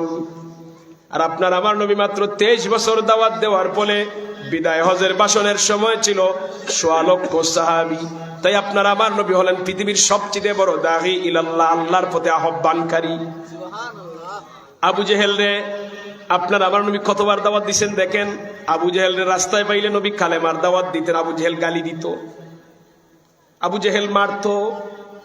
বাড়িতে দাওয়াত দিতেন, রাস্তায় দাওয়াত দিতেন, যেখানে পাইতেন বলতেন আল্লাহর উপরই মানো না, আমারে মানো। আবু জেহেল গালি দিত, তারপর নবী দাওয়াত বন্ধ করেন নাই। একদিন আবু জেহেল নিষেধ দিছে, তুমি আর আমার বাড়িতে আসবে না। বিরক্ত হয়ে গেছে, এই মিয়া তোমার না করি তারপর আসো, এইভাবে অশ্লীল ভাষায় বলছি, তুমি আমার বাড়িতে আসবে। একদিন রাতের বেলা প্রচন্ড জ্বর আরম্ভ হয়েছে, আরবের দেশ মরুভূমির দেশ, জ্বর মানে শুধু বালু উড়াউড়ি। আবু জেহেলের দরজার মধ্যে কে জানে আঘাত করেছে। আবু জেহেল দরজা খুলতে যাবে, তার স্ত্রী বলে, না না এখন দরজা খুলিও না, এমনও তো হতে পারে সন্ত্রাস আসতে পারে। আবু জেহেল বলে, না, এই ঝড় বৃষ্টির সময়, ঝড়ের সময় সন্ত্রাস আসবে না, হয়তো কোনো মানুষ বিপদে পড়ছে। সে দরজা খুলে দেখে রাহমাতাল লিল আলামিন নবীজি দাঁড়িয়ে আছেন। তার চেহারা কালো করে ফেলছে, এই মেয়ে তোমারে বলছি না তুমি আসবে না আমার বাড়িতে, তারপর কেন আসলে? আমার নবী একটা মুস্কি হাসি দিলেন, মুস্কি হাসি দিয়ে বলেন, ও চাচা, গ্রাম্য চাচা ছিল আবু জেহেল, আফন চাচা না, গ্রাম্য চাচা, ও চাচা আপনি তো দিনের বেলা নিষেধ করেছেন, রাতের বেলা তো আর নিষেধ করেন নাই। ওই দিন আবু জেহেল আমার নবীর কথা শুনে মুস্কি হেসেছিল। আপনার আমার নবী মোট 400 বার আবু জেহেল রে দাওয়াত দিছেন। কয়বার? যতবার দাওয়াত দিছেন আবু জেহেল হয় গালি দিছে, না হয় ধমক দিছে, না হয় চেহারা কালো করেছে। তাহলে আপনার আমার নবীর চেয়ে দাঈল আল্লাহ বড় আর কেউ নাই। আপনার আমার নবী দাঈল আল্লাহ, আল্লাহর পথে মানুষকে আহ্বানকারী। এরপরে জাল দিয়ে যদি নবীর প্রশংসা করি, যু খুলুকিন আযীম, মহান চরিত্রের অধিকারী। আপনার আমার নবীর চেয়ে উত্তম চরিত্রের মানুষ পৃথিবীতে নাই। আপনার আমার নবীর চেয়ে উত্তম চরিত্রের মানুষ পৃথিবীতে নাই। একজন মানুষ ভালো না খারাপ সবচেয়ে যিনি বেশি জানেন তিনি হলো তার স্ত্রী, ঠিক না? স্ত্রী জানে তার স্বামী কেমন মানুষ। সম্মানিত হাজিরিন, আম্মা জান আয়েশা বলেন, খাদিজাতুল কুবরা রাদিয়াল্লাহু তাআলা আনহা বলেন, নবীজি কখনো আমাকে কোনোদিন কটু কথা বলেন নাই। চেহারা কালো করে কথা বলেন নাই, কটু কথা বলেন নাই, দমক দেন নাই, গালি দেন নাই। আহ, এত উত্তম আখলাকের অধিকারী আপনার আমার নবী। এরপরে রা দিয়ে যদি নবীর প্রশংসা করি, রাহমাতাল লিল আলামিন, যেটা শুরুতে আমি আপনাদেরকে বললাম, গোটা জগৎ সমূহের জন্য আপনার আমার নবী রহমত। মুসলমানের জন্য রহমত, কাফেরের জন্য রহমত, মুশরিকের জন্য রহমত, মানুষের জন্য রহমত, জিনের জন্য রহমত, আল্লাহর সৃষ্টিকুলের মধ্যে যা কিছু আছে সবার জন্য রহমত। সম্মানিত হাজিরিন, যা দিয়ে যদি নবীর প্রশংসা করি, জাকিউন, পবিত্র পরিশুদ্ধ। আপনার আমার নবীর চেয়ে পবিত্র আর পরিশুদ্ধ পৃথিবীতে কেউ নাই। আমার নবী ছিলেন পবিত্র, আমার নবী ছিলেন পরিশুদ্ধ। সম্মানিত হাজিরিন, এরপরে সিন দিয়ে যদি নবীর প্রশংসা করি, সাইয়্যিদুল বাশার, মানুষদের সরদার। আমার নবীর চাইতে বড় নেতা আর নাই, বড় সরদার আর কেউ নাই। শুধু মানুষেরই নেতা না, সমস্ত নবীদেরও নেতা, সমস্ত রাসূলদের নেতা, দু জাহানের সরদার আমরা বলি। সিন দিয়ে যদি নবীর প্রশংসা করি, শাফিউল উম্মাহ, উম্মতের সুপারিশকারী। আপনার আমার নবী হাসরের মাঠে উম্মতের পক্ষে সুপারিশ করবেন। সবাই যখন ইয়া নফসি করতে থাকবে, আপনার আমার নবী ইয়া হাবিলি ইয়া উম্মতি বলতে থাকবেন।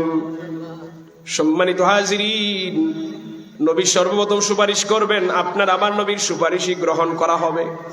নবীজির সুপারিশ করার পরে বিচারের কাজ আরম্ভ হবে। বিচারের কাজ আরম্ভ হওয়ার জন্য সমস্ত মানুষেরা অন্যান্য নবীদের কাছে যাবে। কোন নবী সাহস করবেন না, বলবেন এই কাজ আমার দ্বারা সম্ভব না। সর্বশেষ ঈসা রুহুল্লাহ বলবেন যাও আখিরি নবীর কাছে, উনি তোমাদের পথ দেখিয়ে দিবেন। আপনার আমার নবী সর্বপ্রথম সুপারিশ করবেন। সুপারিশ করার পরে আল্লাহ বিচার আরম্ভ করবেন। তারপরে নবী উম্মতের পক্ষে সুপারিশ করে, উম্মতদেরকে সুপারিশ করে আল্লাহর জান্নাতে পৌঁছাই দিবেন। সর্বশেষ শাফাআতি লি আহলিল কাবাইরি মিন উম্মতি, কবিরা গুনাহগারী উম্মত যারা গুনার কারণে জাহান্নামের আগুনে জ্বলতেছে, আল্লাহর কাছে দরখাস্ত করবেন, মালিক আমার ওই সকল উম্মতদেরকে নাজাত দেন নবীজির শাফায়াতের কারণে। তাদের শাস্তি ভোগ করার পরে জাহান্নাম থেকে আল্লাহ তুলে দিবেন। জাহান্নামের আগুনে জ্বলে কঙ্কাল হয়ে যাবে, কালো ছাই হয়ে যাবে। তাদেরকে জান্নাতি পানি দিয়ে গোসল দেওয়া হবে। গোসল দেওয়ার পরে শরীর সুন্দর হয়ে যাবে। নবীজির সুপারিশের মাধ্যমে ওই বান্দাবান্দিরাও জান্নাতে চলে যাবে। তাহলে আমরা নবীজির শাফায়াত চাই কিনা? নবীজির শাফায়াত ছাড়া পরকালে কারো নাজাত নাই। এরপরে দেখেন, সাদ দিয়ে যদি নবীর প্রশংসা করি, সাদিক, সর্বদা সত্যবাদী। পৃথিবীর বুকে আপনার আমার নবী গোটা 63 বছরের জিন্দেগিতে ডং করেও কোনোদিন মিথ্যা কথা বলেন নাই। আল্লাহু আকবার। 63 বছরের জিন্দেগিতে ডং করেও মিথ্যা কথা নবী বলেন নাই। পবিত্র নবী, সত্যবাদী নবী, সাদেক নবী, ডং করে বলেন নাই। ওই নবীর উম্মত আমরা, আমাদের জীবনে মিথ্যার অভাব নাই। ঠিক কিনা বলেন? কথায় কথায় মিথ্যা, কাজে কাজে মিথ্যা। আমরা মিথ্যায় জীবন ধ্বংস করে ফেলছি আমরা। কিন্তু আপনার আমার নবী সাদেক, সর্বদা সত্যবাদী, কখনো মিথ্যা বলেন নাই। এরপরে দেখেন, দুয়াত দিয়ে যদি নবীর প্রশংসা করি, দিয়াউন, আলো, নূরের উৎস। আপনার আমার নবীর চেহারার দিকে তাকাইলে নূর চমকাইতো। কাফের মুশরিকেরা নবীর চেহারার দিকে তাকাইলে নবীর প্রতি দরদ আসতো। অনেকে চেহারা দেখে মুসলমান হইত। আসহাবে সুফার সাহাবীরা খাবার পাইতেন না। তারা বলতেন মাঝে মধ্যে যখন খুব বেশি ক্ষুধা লাগতো, খাবার পাইতাম না, নবীজির দরবারে যাইতাম, গিয়ে নবীজির চেহারা মুবারকের দিকে তাকিয়ে থাকতাম, ক্ষুধা নিবারণ হয়ে যাইত। এমন নূরের চেহারা ছিল আপনার আমার নবীর। সম্মানিত হাজিরিন, তোয়া দিয়ে যদি নবীর প্রশংসা করি, তোহা আপনার আমার নবীজির অন্যতম একটা পবিত্র নাম। জোয়া দিয়ে যদি নবীর প্রশংসা করি, জাহিরুল হক, সত্য প্রকাশকারী। আপনার আমার নবী এই পৃথিবীতে এসে সত্যরে প্রকাশ করে দিয়েছেন। লাত মানাত উজ্জার ধর্ম বাতিল হয়ে গেছে। নিজের হাতে বানিয়ে মূর্তি পূজা করত, তাদের সামনে সত্য প্রকাশ করেছেন। সত্য প্রকাশ করতে গিয়ে নবী গাইল শুনেছেন, মার খেয়েছেন, তারপরও সত্য কোনোদিন লুকিয়ে রাখেন নাই। আমার নবীরে পাগল বলছে, আমার নবীরে গালি দিচ্ছে, জাদুকর বলছে, তারপর নবী সত্য লুকিয়ে রাখেন নাই, সত্য প্রকাশ করে দিছে। সম্মানিত হাজিরিন, আইন দিয়ে যদি নবীর প্রশংসা করি, আব্দুল্লাহ, এই পৃথিবীর বুকে সর্বশ্রেষ্ঠ বান্দা হলেন আপনার আমার নবী। এই জন্য আমরা যখন কালেমায়ে শাহাদাত পাঠ করি, আশহাদু আল্লা ইলাহা ইল্লাল্লাহ, আশহাদু আল্লা ইলাহা ইল্লাল্লাহু ওয়াহদাহু লা শারীকা লাহু ওয়া আশহাদু আন্না মুহাম্মাদান আবদুহু ওয়া রাসূলুহু। আল্লাহর রাসূল যেমন আল্লাহর বান্দা, আবার আল্লাহর রাসূল আমরা শুধুমাত্র বান্দা। তাও এমন বান্দা, গুনায় ভরা জীবন, মিথ্যায় ভরা জীবন। ঠিক কিনা বলেন? আপনার আমার নবী ছিলেন আকাশের নিচে জমিনের উপরে সর্বশ্রেষ্ঠ বান্দা। সুবহানাল্লাহ, সর্বশ্রেষ্ঠ রাসূল। গান দিয়ে যদি নবীর প্রশংসা করি, গফুর, ক্ষমাশীল স্বভাবের অধিকারী। আপনার আমার নবীর চাইতে ক্ষমাশীল আর কেউ নাই। নবীরে গালি দিছে, আমার নবী ক্ষমা করে দিছে। আপনার আমার নবীরে পাগল বলছে, নবীজি ক্ষমা করে দিছেন। আমার নবীজিরে মারছে, মাফ করে দিছেন। আমার নবী কোনোদিন প্রতিশোধ নেন নাই। আমার নবী ক্ষমাশীল ছিলেন, দয়ার সাগর ছিলেন। আমরা যদি এরকম পরিস্থিতি পড়তাম তাহলে আমরা আমারে যেভাবে বলতো আমি আর একটু বাড়িয়ে বলতাম, ঠিক না? আমার নবী ছিলেন ক্ষমাশীল, ক্ষমার অধিকারী। এত বেশি ক্ষমা করতেন, যত কষ্ট দেখ দিনের স্বার্থে, ইসলামের স্বার্থে আমার নবী ক্ষমা করে দিতেন। এরপরে ফা দিয়ে যদি নবীর প্রশংসা করি, ফাতিহুন, দিন প্রতিষ্ঠাকারী। আপনার আমার নবী পৃথিবীতে আগমন করে ইসলামরে প্রতিষ্ঠা করেছেন, আল্লাহর পরিচয় তুলে ধরেছেন। ১৫০০ বছর আগে কালেমার দাওয়াত দিয়েছেন, ইসলামের দাওয়াত দিয়েছেন। আজকে ১৫০০ বছর পার হয়ে গেছে, ২০০ কোটির উপরে মুসলমান। আল্লাহর নবীর রেখে যাওয়া ইসলামের দাওয়াত আজও পৃথিবীতে আছে না নাই? কিয়ামত পর্যন্ত চলবে। আর কোন নবী আসবেন না, আর কোন ধর্মগ্রন্থ আসবে না। আপনার আমার নবীর রেখে যাওয়া ইসলাম এবং মুসলমান থাকবে। সুবহানাল্লাহ। সেই কোরআন, সেই হাদিস দিয়ে উলামায়ে কেরাম আজীবন দিনের দাওয়াত দিয়ে থাকবেন, এটা কখনো বন্ধ হবে না। সম্মানিত হাজিরিন, কাফ দিয়ে যদি নবীর প্রশংসা করি, কাঈদুল উম্মাহ, উম্মতের সরদার। আপনার আমার নবী উম্মতের লিডার, উম্মতের নেতা। মদিনায় গিয়ে ইসলামী খেলাফত বাস্তবায়ন করেছেন, ইসলামী রাষ্ট্র প্রতিষ্ঠা করেছেন, কাফেরদের সাথে প্রয়োজনে জিহাদ করেছেন, যুদ্ধ করেছেন। নিজের স্বার্থে নয়, নিজের সম্পদ বানানোর জন্য নয়, ইসলামকে প্রতিষ্ঠা করার জন্য। আপনার আমার নবী ব্যক্তিগত প্রতিশোধ জীবনে নেন নাই, কিন্তু কাফেরের গর্দান কাটছেন ইসলামের স্বার্থে। কিন্তু নিজের ক্ষতি করছে, আমার নবী মাফ করে দিয়েছেন। নিজের প্রতিশোধ নেওয়ার জন্য কারো উপর আক্রমণ করেন নাই, তবে তরবারি দিয়ে আঘাত করেছেন ইসলাম প্রতিষ্ঠার জন্য। সম্মানিত হাজিরিন, আর কাপ দিয়ে যদি প্রশংসা করি, কারীম, সম্মানী এবং দয়ালু। এই পৃথিবীর বুকে আল্লাহ তাআলার পরে সবচেয়ে সম্মানী হলেন আপনার আমার নবী, ঠিক কিনা বলেন? এই পৃথিবীর বুকে আল্লাহ তাআলার পরে সবচেয়ে দামি এবং সম্মানী ব্যক্তি হলেন আপনার আমার নবী। আপনার আমার নবীর সম্মান কিয়ামত পর্যন্ত চলবে। কেউ আপনার আমার নবীর সম্মান কখনো কমাতে পারবে না। আপনি নামাজ পড়তে যাবেন, তাশাহুদ পড়বেন, আপনার আমার নবীর সালাম দেওয়া লাগে, দুরূদ পাঠ করা লাগে, ঠিক কিনা? আজান দিতে যাবেন, আজানের মধ্যে আশহাদু আল্লা ইলাহা ইল্লাল্লাহ, তারপরে কি আছে?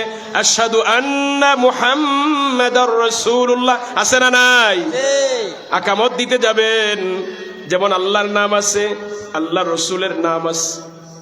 সম্মানিত হাজিরিন, লাম দিয়ে যদি নবীর প্রশংসা করি, লাতিফ। লাতিফ মানে কোমল হৃদয়ের অধিকারী, সবচেয়ে নরম হৃদয়ের অধিকারী। আমাদের হৃদয় শক্ত হয়ে যায়, অন্যের প্রতি কঠোর হয়, কিন্তু আপনার আমার নবীজির হৃদয়টা নরম ছিল, কোমল ছিল, অন্যের জন্য নরম করে দিতেন।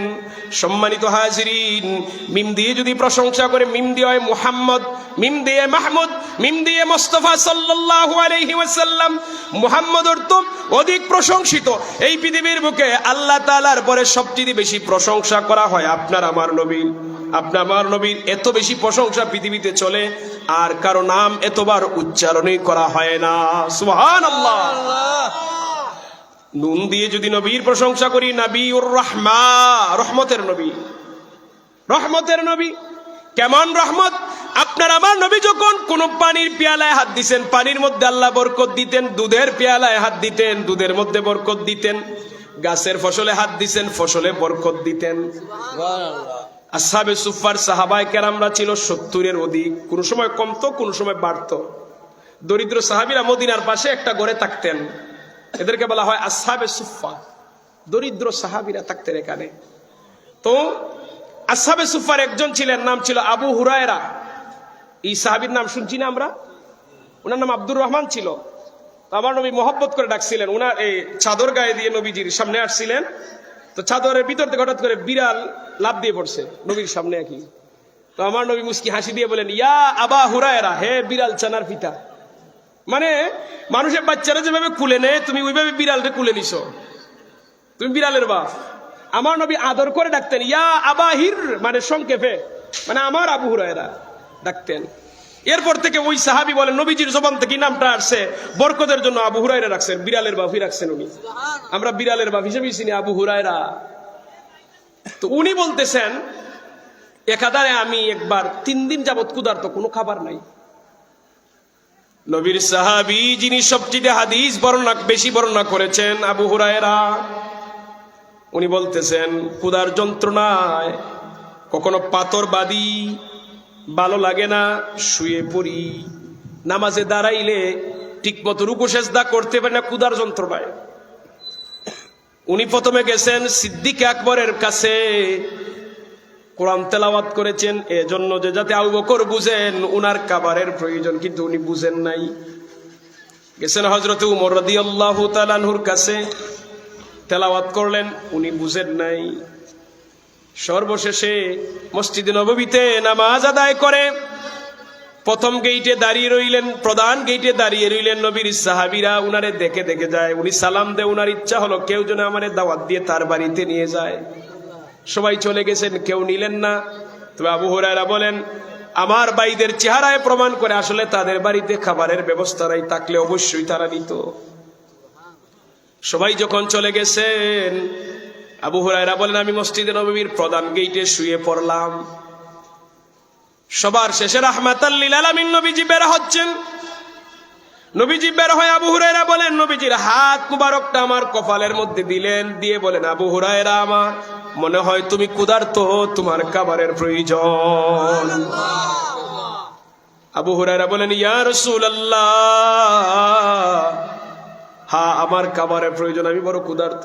নবীজি বলেন দাঁড়াও, উঠো, তুমি আজকে আমার বাড়ির মেহমান। আচ্ছা বলেন আকাশের নিচে জমিনের উপরে এর চাইতে দামি বাড়ি কি আর আছে? আমার নবীর ঘরটা মাটির হতে পারে, কিন্তু দুনিয়ার সমস্ত জিনিস বিক্রি করে আমার নবীর ঘরের মাটির সমান দাম হবে না। দুনিয়ার সবচেয়ে দামি বাড়ি নবীর বাড়ি। আবু হুরায়রা বলেন মনটা আনন্দে ভরে গেল, নবীর বাড়ির মেহমান। নবীজির সাথে নবীজির বাড়িতে গেলেন। আমার নবীর যে স্ত্রীর ঘরে থাকার কথা, বাহির থেকে নক করলেন খাবার আছে কিনা, সাথে কিন্তু মেহমান আছে, মানে সাবধান করলেন সাথে মেহমান আছে, আস্তে কথা বলো। ভিতর থেকে আওয়াজ আসলো এক পেয়ালা দুধ আছে। এক পেয়ালা দুধ আনা হলো। আমার নবী বললেন ও আবু হুরায়রা তুমি মসজিদে নববীতে যাও, মসজিদে নববীতে যাও, আসহাবে সুফফার যত সাহাবী আছে সবাইকে আমার বাড়িতে দাওয়াত দাও। আচ্ছা খাবারের পরিমাণ কতটুকু একটু কথা বলবেন আপনারা? 1 গ্লাস দুধ, সহজ ভাষা বলে 1 গ্লাস দুধ। আর আমার নবী বলছেন তুমি মসজিদে নববীতে যাও, সবাইরে আমার বাড়ি থেকে দাওয়াত দাও, সবাইরে বলো আমার বাড়িতে আসার জন্য।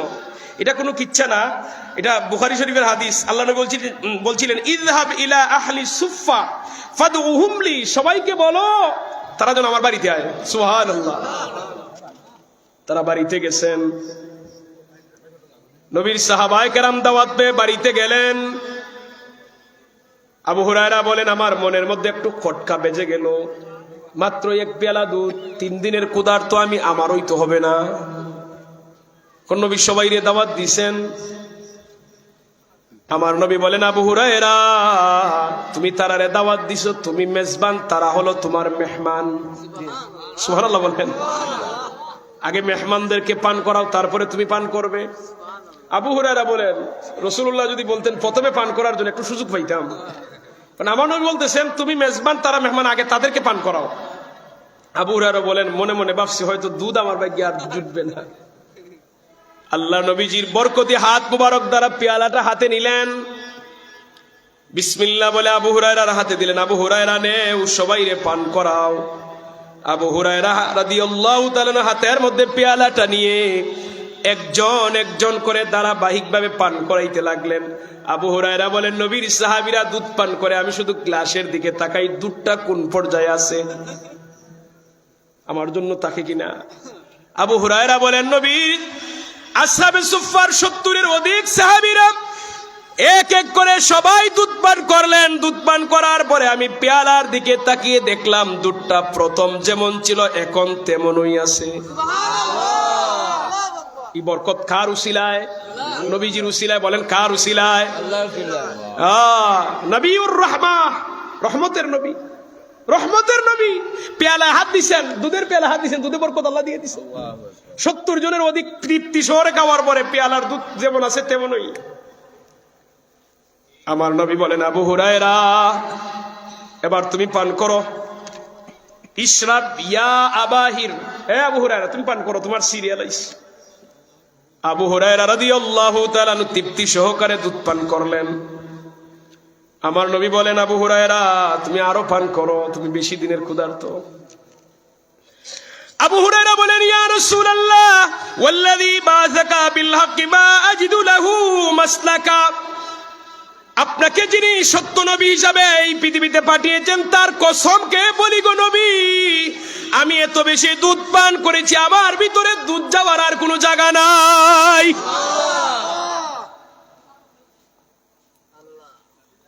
আবু হুরায়রা বলেন, আমি দুধ পান করার পরে দেখলাম দুধটা যেমন ছিল এখনই তেমনই আছে। সর্বশেষ নবীজি নিজে দুধ পান করেছেন। কোন কোন বর্ণনা আইছে নবীজি দুধ পান করার পরে গড়ে দিয়েছেন, ওনার বিবিরাও পান করছেন। আর কোন কোন বর্ণনা রাসূলুল্লাহ দুধ পান করেছেন শেষ। এক পেয়ালা দুধ 70 জন মানুষ পান করার পরে আবু হুরায়রা 3 দিনের ক্ষুধার্ত, তিনি পান করছেন। রাহমাতাল লিল আলামিন আপনার আমার নবীজি পান করছেন। এখানে যদি এক পেয়ালা দুধ বন্টনের জন্য খারে দায়িত্ব দেওয়া হয়, সম্ভব নেই। আরে মানুষ 300, সিনির প্যাকেট 500 ফুসে না আমরা, ঠিক না? মানুষ 300, সিনির প্যাকেট কিন্তু 500, এরপরে টান দেয় আমরা একটা করে হয় না। মানে কি অবস্থা বুঝতেছে? আর এই দায়িত্ব যদি দেওয়া হইতো যে এক পেয়ালা দুধ 70 ভাগ করো, মনে করেন হসপিটাল কয়জন যাবে? আল্লাহ তাআলা আমরা সহি বুঝ দান করে, সবাই বলে আমিন। ওই রহমতের নবীর উম্মত আমরা ভাগ্যবান। হা দিয়ে যদি নবীর প্রশংসা করি, হা দিউন সৎপথ প্রদর্শক, নবীজি এসে আমাদেরকে সত্যের পথ দেখাইছেন, হেদায়েতের পথ দেখাইছেন, ইসলামের রাস্তা দেখাইছেন, কালেমার রাস্তা দেখাইছেন। আমাদের বাপ দাদা কে জানি কালেমা পড়ে মুসলমান হয়েছে, আমরা নতুন করে কালেমা পড়ার প্রয়োজন পড়ে নাই। আমরা ভাগ্যবান, আমরা মুসলমানের ঘরের মুসলমান, বলি না আলহামদুলিল্লাহ। সম্মানিত হাজিরিন, ওয়াও দিয়ে যদি নবীর প্রশংসা করি, ওয়াফিউন প্রতিশ্রুতি রক্ষাকারী, আমার নবী প্রতিশ্রুতি দিলে রক্ষা করতেন। কেমন রক্ষা দেখেন? একজন ব্যক্তির কাছে আমার নবী ঋণ চাইলেন, আমাকে কিছু ঋণ দাও। ওই ব্যক্তি বলে, ঠিক আছে এখানে আপনি দাঁড়ান। একটা জায়গায় আমার নবীজিরে দাঁড় করে গেছে যে এখানে আপনি দাঁড়ান, আমি আসতেছি বাড়ি থেকে। ওই ব্যক্তি বাড়িতে গেছে বেধর্মী, বাড়ি থেকে এমন একটা গুরুত্বপূর্ণ কাজ দেখছে, ওই কাজ দেখার পরে আমার নবীর কথা সে ভুলে গেছে। 3 দিন চলে গেছে, 3 দিন পরে তার নবীজির কথা স্মরণ হইছে। আরে আমি তো মুহাম্মদের ওয়াদা দিয়েছিলাম, দাঁড় করিয়ে এসেছিলাম। 3 দিন পরে তার স্মরণ হইছে। 3 দিন পরে স্মরণ হওয়ার পরে সে দৌড় দিছে, এসে দেখে আমার নবীজিরে যেই জায়গায় সে রেখে গিয়েছিল আমার নবী এখনো সেখানেই আছেন। শেষে বলে, আপনি কি জান নাই? আমার নবী বলেন, কিভাবে যাব? তুমি না আমাকে দাঁড় করিয়ে গেলে, আসবে বলে আমি অপেক্ষায় আছি। সুবহানাল্লাহ। ওই ব্যক্তি নবীজির আখলাক দেখে, চরিত্র দেখে, প্রতিশ্রুতি রক্ষা দেখে কালেমা পড়ে মুসলমান হয়ে গেছে। সুবহানাল্লাহ। আপনার আমার নবীর সর্বশেষ প্রশংসা ইয়াদি ইয়াসিন, এটা কেউ কেউ বলেছেন আপনার আমার নবীর একটা পবিত্র অন্যতম নাম। এভাবে যদি দুনিয়ার কোনো মানুষ যদি নবীর প্রশংসা করতে চায়, কিয়ামত পর্যন্ত প্রশংসা করলেও প্রশংসা কোনোদিন শেষ হবে না। সম্মানিত হাজিরিন, আপনার আমার নবী মদিনার সরদার, পৃথিবীর বাদশা, দুনিয়ার সমস্ত নবীদেরও নবী, কিন্তু গরিব মানুষদের সাথে, দুর্বল মানুষদের সাথে সবচেয়ে সুন্দর ব্যবহার করতেন। আপনার আমার নবী সাহাবায়ে কেরামদেরকে নিয়ে একটা বৈঠকে বসা, হঠাৎ করে গ্রাম্য একজন লোক আসছে, নাম ছিল জাহির। নাম কি? সে গ্রাম্য লোক, গ্রাম থেকে আসছে। তো আমার নবী বলতেন, জাহির হলো আমাদের গ্রাম, আমরা হলাম তার শহর। এটা দ্বারা নবী বুঝাইলেন, জাহির আসলে পরে বোঝা যায় গ্রামের মানুষদের সরল সহজ। মানে আলাপ আলোচনার ভিতরে উনি প্রশ্ন শুরু করতেন, বুঝতেন না যে কোন সময় প্রশ্ন করা লাগে, সিস্টেম জানতেন না। গ্রামের সরল সোজা মানুষ কি যেভাবে ব্যবহার করে, তা আমার নবী বলতেন জাহির হলো আমাদের গ্রাম, আমরা হলাম তার শহর। ওই গ্রাম্য সরল সহজ লোকটা গ্রাম থেকে অনেক জিনিস নবীর জন্য হাদিয়া নিয়ে আইতো।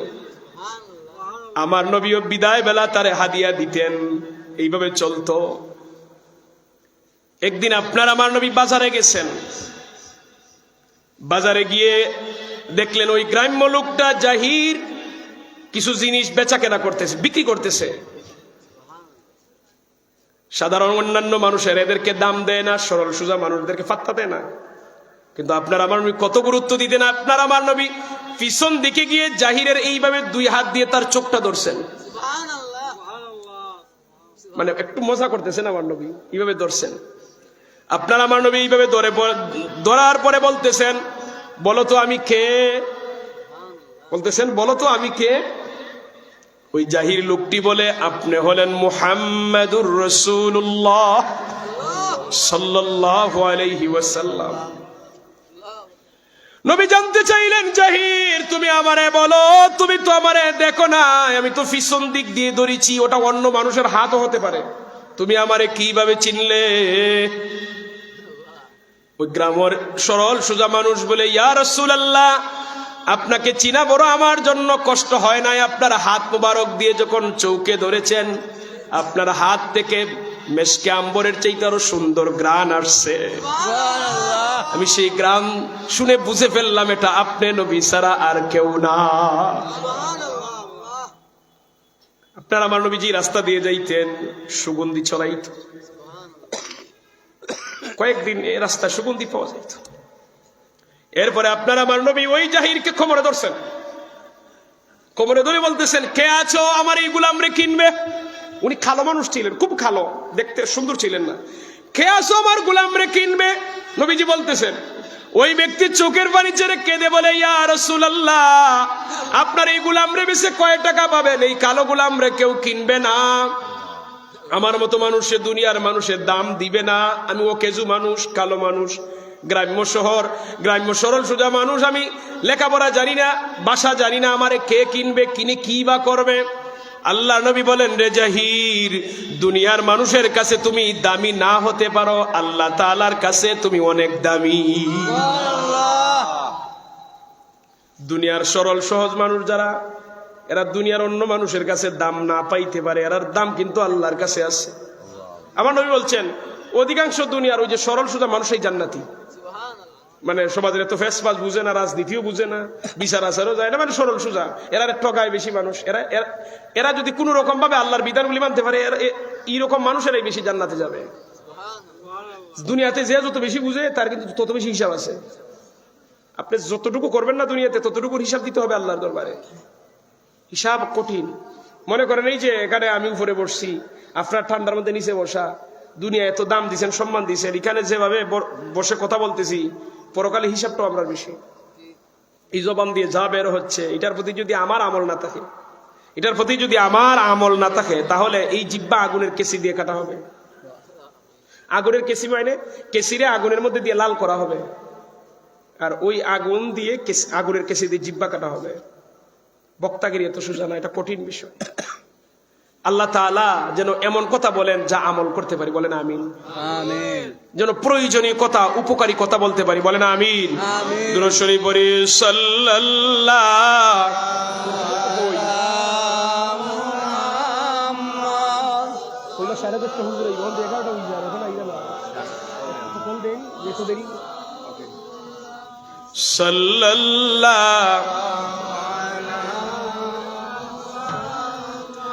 أيها المبعوث فينا جئت بالأمر المطاع صلى الله على محمد صلى الله عليه وسلم صلى الله على محمد صلى الله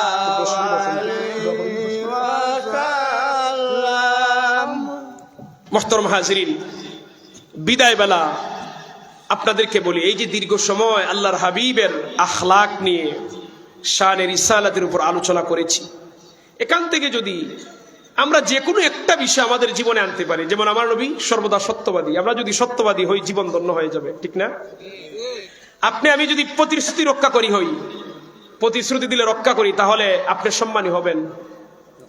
আপনি যদি মানুষের সাথে, ওই যে আপনার আমার নবী সাধারণ মানুষের সাথে কেমন মিশতেন, কত ভালোবাসতেন, এরকম হই, তাহলে আপনি সম্মানী হবেন।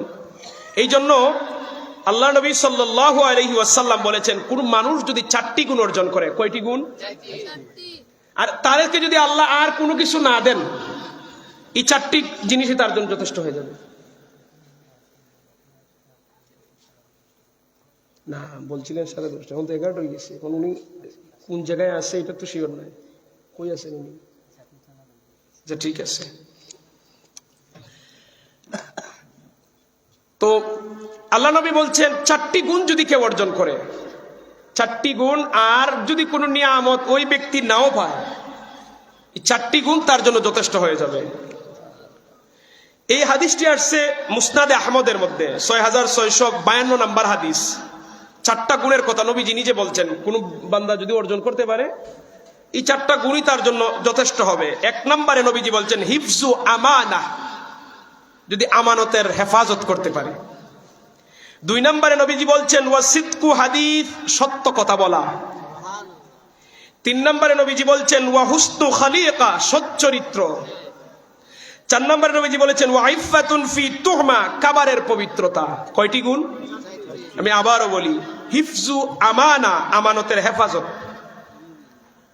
হিফজু আমানা, আমানতের হেফাজত, ওয়া সিদকু হাদিস, সত্য কথা বলা, ওয়া হুসনু খালিকা, সচ্চরিত্র, ওয়া ইফাতুন ফি তুহমা, কাবারের পবিত্রতা, মানে হালাল খাবার খায়, হালাল খাবার খায়, সচ্চরিত্র হয়, চরিত্রবান হয়, সত্য কথা বলে, আমানতের হেফাজত করে। এই 4টা নিয়ামত যদি অর্জন করতে পারে, আল্লাহ তাআলা যদি তারে আর কিছু নাও দেন, হে দুনিয়াতে এই 4টা গুণই তার জন্য যথেষ্ট।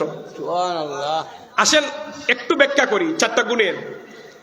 আমানতের হেফাজত কি? মনে করেন আমি কিছু টাকা আপনার কাছে রাখলাম আমানত হিসাবে, যে ভাই এটা আপনার কাছে রাখেন, এটার যদি যথাযথ আপনি হেফাজত করতে পারেন।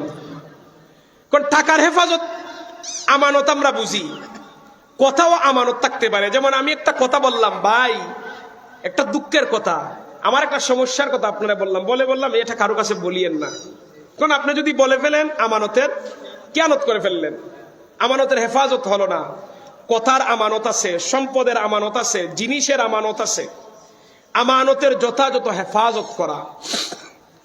এখানের মধ্যে আমানতের খেয়ানত কিয়ামতের আগে বেশি হবে। আল্লাহ নবী বলছেন যে কিয়ামত যত নিকটবর্তী হবে, আমানতের খেয়ানত মানুষে বেশি করবে। দেখেন, ব্যক্তিগত আমানত হতে পারে, সমাজের আমানত হতে পারে, মসজিদের আমানত হতে পারে, মাদ্রাসার হতে পারে, ব্যবসার হতে পারে, বিভিন্ন আমানত থাকতে পারে। আমানতের খেয়ানত বেশি হবে কিয়ামত যত নিকটবর্তী হবে। বর্তমানে আমানতদার মানুষ পাওয়া বড় মুশকিল হয়ে দাঁড়িয়েছে, ঠিক না? নবীজি বলছেন কিয়ামতের আগে এমনও বলবে মানুষে, হায় রে, গোটা গ্রামের মধ্যে ওই লোকটা আছে, একটু আমানত বিশ্বাস করা যায়, আর কাউরে বিশ্বাস করা যায় না। এমন পরিবেশের সময় চলে আসছে। সম্মানিত হাজিরিন, আমানত রক্ষা করা মুমিনের আলামত, আমানতের খেয়ানত করা মুনাফিকের আলামত। যেমন মুনাফিকের আলামত নবীজি বলছেন 3টি। সাধারণত মুনাফিকের আলামত 3টি। যখন কথা বলে মিথ্যা বলে, ওয়াদা করলে বরখেলাফ করলে, আমানত রাখলে খেয়ানত করে। আর আমানত রক্ষা করা, ওয়াদা রক্ষা করা, সত্য কথা বলা, এটা মুমিনের আলামত। আর মিথ্যা কথা বলা, আমানতের খেয়ানত করা, ওয়াদার বরখেলাফ করা মুনাফিকের আলামত। সহজ একেবারে। তাহলে আমানত রক্ষা যে ব্যক্তি করতে পারবে, 4টা গুণের মধ্যে 1 নম্বর গুণ আমানত রক্ষা করা। হোক সম্পদ, হোক টাকা, হোক কথা, হোক যে কোনো জিনিস, আমানত রক্ষা করতে হবে আমাকে, আপনাকে, সবাইকে। 2 নম্বরে আমার নবী বলছেন ওয়াসিদকু হাদিস, সত্য কথা বলা। একটা মানুষে তো অপরাধ করতে পারবে না যদি সত্য বলে। যদি সবসময় সত্য কথা বলে, হে অপরাধ ছেড়ে দিতে বাধ্য। মনে করেন চুরি করছে, কিন্তু হে সত্য কথা বলে, হে বলে দিবে আমি চুরি করছি, তখন সে লজ্জায় আস্তে আস্তে চুরি ছেড়ে দিবে। এইভাবে একটা ঘটনা আছে, যেমন নবীজি বলছেন শুধু তুমি সত্য কথা বলো, আস্তে আস্তে সে দেখা যায় সত্য কথা বলতে গিয়া নিজেই নিজের কাছে লজ্জিত হয়, চুরি ছেড়ে দিস। এরকম অসংখ্য ঘটনা আছে। সত্যবাদীদের দাম এখনো আছে, কিয়ামত পর্যন্ত থাকবে। যারা সত্য কথা বলে সমাজের মধ্যে, এর দাম আছে। কিন্তু সংবাদের ক্ষেত্রে সত্যবাদীদের দাম। কয় বাজারে শুনছি মারামারি লাগছে, কে বলছে? কয় অমুক লোক। ও এ বলছি রে, দূর, এর কথার কোন দাম নাই। মানুষ কয় না অনেক সময়। আর বাজারে এই সমস্যা হয়েছে, এই কথাটা কে বলছে? অমুক। ওই মানুষই বলছে। এই ব্যক্তি বা কোনোদিন মিশা কথা কয় না। এই মানুষ যদি বললে থাকে তাহলে সত্য বলছে। এরকম অনেক সময় হয় না? সত্যের দাম আছে ভাই, সত্যের দাম আছে।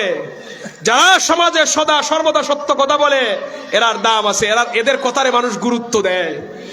আর যারা সত্য কথা বলে না, মিশা কথা বলে, এদের কথার দাম মানুষের কাছে থাকে না। 3 নম্বর হলো সচ্চরিত্র। সচ্চরিত্রের অনেক ব্যাখ্যা আছে।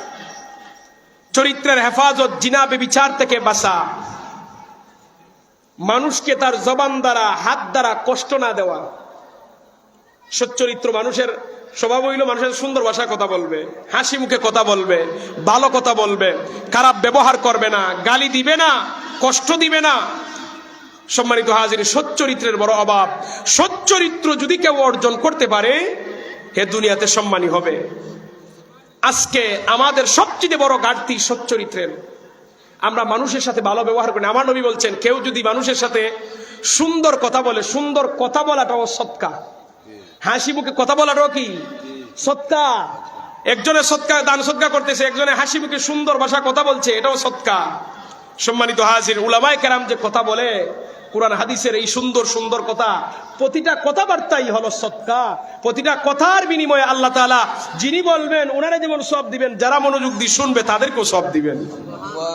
আপনারা যেখানে বসছেন এটা একেবারে বৃথা যাবে না। যদি আপনার আমার নিয়তের মধ্যে ইখলাস থাকে, নিয়তের মধ্যে যদি পরিশুদ্ধতা থাকে, তাহলে প্রতিটা কথার বিনিময়ে আল্লাহ তাআলা সওয়াব দিবেন। সুবহানাল্লাহ। সম্মানিত হাজিরিন, সচ্চরিত্রের অনেক দাম। 4 নম্বরটা হলো খাবারের পবিত্রতা। খাবারের পবিত্রতা মানে কি? হালাল খাবার খাওয়া। আল্লাহর নবীর সাহাবী বললেন, ইয়া রাসূলুল্লাহ, ইয়া হাবিবাল্লাহ, আমাকে এমন একটা দোয়া শিখিয়ে দেন, যে দোয়া করা মাত্রই যেন আল্লাহ তাআলা আমার দোয়াটা কবুল করে নেন। আল্লাহ নবী বললেন, রে সাহাবী, তুমি তোমার খাবারটাকে হালাল করে নাও। তুমি যা গ্রহণ করবে হালাল খাবার গ্রহণ করবে। হালাল খাবারকে যদি ইবাদত করো, আল্লাহর কাছে তুমি যা চাইবে আল্লাহ তাআলা তাই কবুল করে নিবেন। একজন ব্যক্তি, আমার নবী বলছেন, পেরেশান হয়ে যাচ্ছে। দোয়া করতে করতে তার পোশাক ধুলায় বালু ভরে গেছে, বা তার চুলগুলো এলোমেলো হয়ে গেছে, কিন্তু তার আল্লাহর বান্দার দোয়া আল্লাহ কবুল করতেছেন না। কেন? তার খাবার হারাম, পোশাক হারাম, তার শরীরের গোশত সব হারাম। ওই বান্দার দোয়া আল্লাহ কিভাবে কবুল করবেন? হারামকে যদি কেউ সারাটা জীবন দোয়া করে, তার দোয়া কবুল হবে না।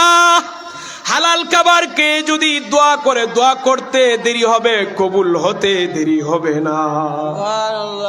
আজকে এটার বড় অভাব, এটার বড় অভাব। আজকে আমরা খাবারের ক্ষেত্রে, সম্পদের ক্ষেত্রে হালাল হারামের কোনো বাছাই করি না। আজকে আমাদের ইবাদতের মধ্যে স্বাদ নাই হারামের কারণে। আজকে ইবাদতের মধ্যে মজা নাই, আমাদের খাবারটা হালাল না হারাম এটা একটু চিন্তা করি না। নবী রাসূলদের আখলাক হলো, নবীগণ যখন কোনো খাবারে হাত দিতেন বুঝতেন এটা হালাল না হারাম। আল্লাহ নবীজি একটা জানাজায় গিয়েছিলেন। একজন মহিলা ভাবলো, সুযোগ পেয়েছি নবীজির একটু দাওয়াত দেই। মহিলা, বৃদ্ধা মহিলা গিয়ে বলে, ইয়া রাসূলুল্লাহ, আপনার দাওয়াত দিয়ে আনার আমি সুযোগ পাই না। অনেক দূর আসছেন, আমার বাড়ির নিকটে। জানাজার পরে যদি মেহেরবানি করে আমার দাওয়াতটা গ্রহণ করতেন, আমার বাড়িতে আসতেন, আমি একটু খেদমত করতাম। আমার নবী দাওয়াত গ্রহণ করছেন, গরিব মানুষ দাওয়াত দিয়েছেন, গ্রহণ করছেন। ওই মহিলা নবীজির কি খাওয়াইবে? তার পার্শ্ববর্তী বাড়ির মধ্যে গেছে ছাগল কেনার জন্য। ওই ব্যক্তি ছাগল বিক্রি করতে অস্বীকৃতি জানালো।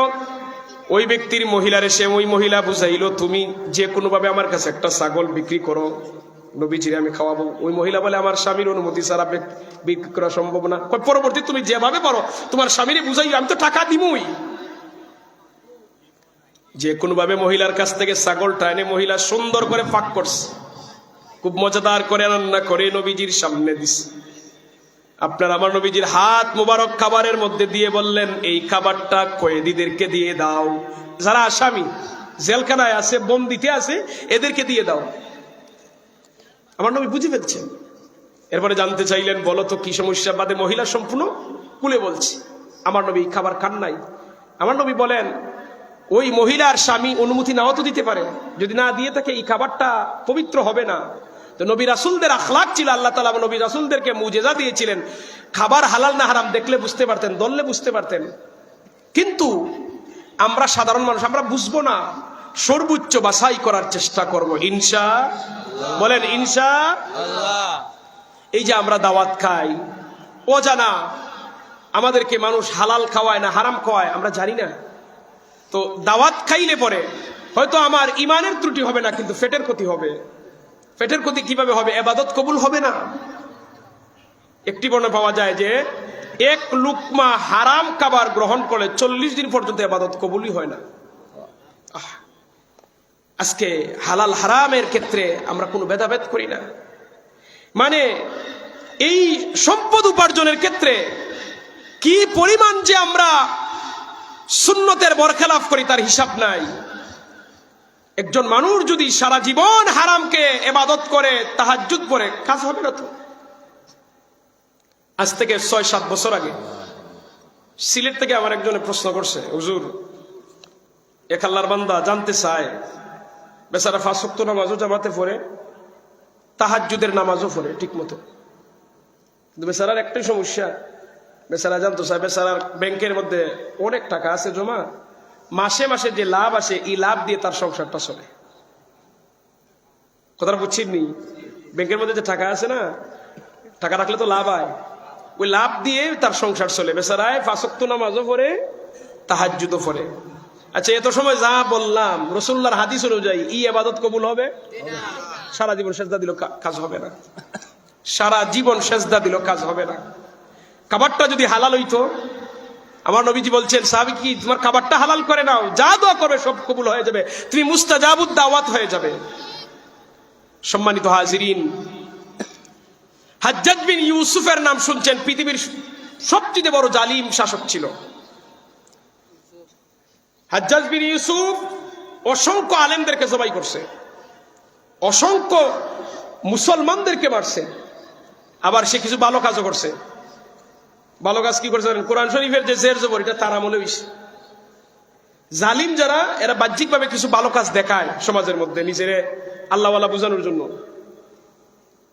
তো সে কি করতো জানেন? কিছুদিন পর পরই দেশের আলেমদেরকে দাওয়াত দেখা হইতো, আর আলেমরাও খুশি, বাসা দাওয়াত দেয়, বালা বালা খাবারের আয়োজন করে, পেট ভরে তারা খায়।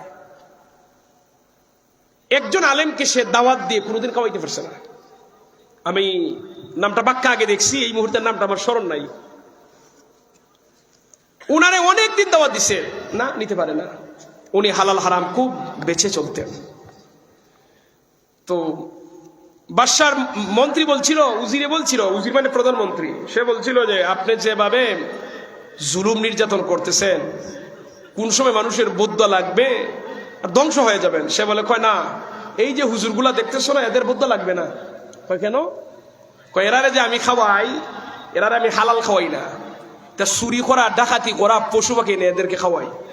এরার যাতে বদয়া দিলেও কবুল হয় না, এই দরজা বন্ধ রাখছি আমি। নাউজুবিল্লাহ বলেন, কত বড় নাফরমান চিন্তা করেন। হাজ্জাজ বিন ইউসুফের অত্যাচারে যখন মানুষ একেবারে অতিষ্ঠ, মানুষ যখন একেবারে অতিষ্ঠ হয়ে গেল, ওই সব উলামায়ে কেরামরা গেছেন ওই হুজুরের কাছে, যে হুজুর তার অত্যাচার সীমা পার হয়ে গেছে, আপনি মেহেরবানি করে আল্লাহর কাছে একটা দরখাস্ত করেন, একটা বদয়া দেন, সে যেন ধ্বংস হয়ে যায়। উনি বলেন, এত বেশি অত্যাচার করে, এত জুলুম করে, আর সে সব সময় আতঙ্কের মধ্যে থাকতো, কোন সময় জানি ওই হুজুর নিয়ে আমারে বুদ্ধ দিয়ে আমি শেষ। তারে কিনছিল, কারণ সে কোনোদিন মানে হারাম খাবার খাইতো না। সে বুদ্ধ দিলে কবুল হবে, বাকিরা বুদ্ধ দিলে কবুল হবে না, এরা হারাম খায়। এরা বুদ্ধ দিলি কি আর না দিলি কি? সমস্ত মুমিন মুসলমানরা যখন এই হুজুরের কাছে দরখাস্ত করছেন, উনি আল্লাহর কাছে দুটো হাত তুলে যখন বুদ্ধা দিছেন, হাজ্জাজ বিন ইউসুফের মস্তক শেষ, ধ্বংস হয়ে গেছে। এই জন্য মনে করেন আপনার আমার গ্রামে অনেক সরল সহজ মানুষ আছে, আমরা দাম দেই না, কিন্তু উনি যদি হালাল খাবার অনুযায়ী চলে, উনার জীবনটা পবিত্র, উনার ইবাদত পবিত্র, উনি বুদ্ধ দিলে এটা আরশে আজিমে পৌঁছে যায়। এই জন্য মানুষের সাথে বিয়াদবি করতে সাবধান। আমরা বিয়াদবি করব না, আমরা সচ্চরিত্রতা অর্জন করবো। এই জন্য নবীজি বলছেন 4টি গুণ। কয়টি গুণ? আমি আবারও বলতেছি যাতে আমরা অর্জন করতে পারি। 4টি গুণ যদি অর্জন করতে পারি, নবীজি বলছেন আর কিছু নিয়ামত যদি বান্দা নাও পায় যথেষ্ট। 1 নম্বরে হলো হিফজু আমানা, আমানতের হেফাজত।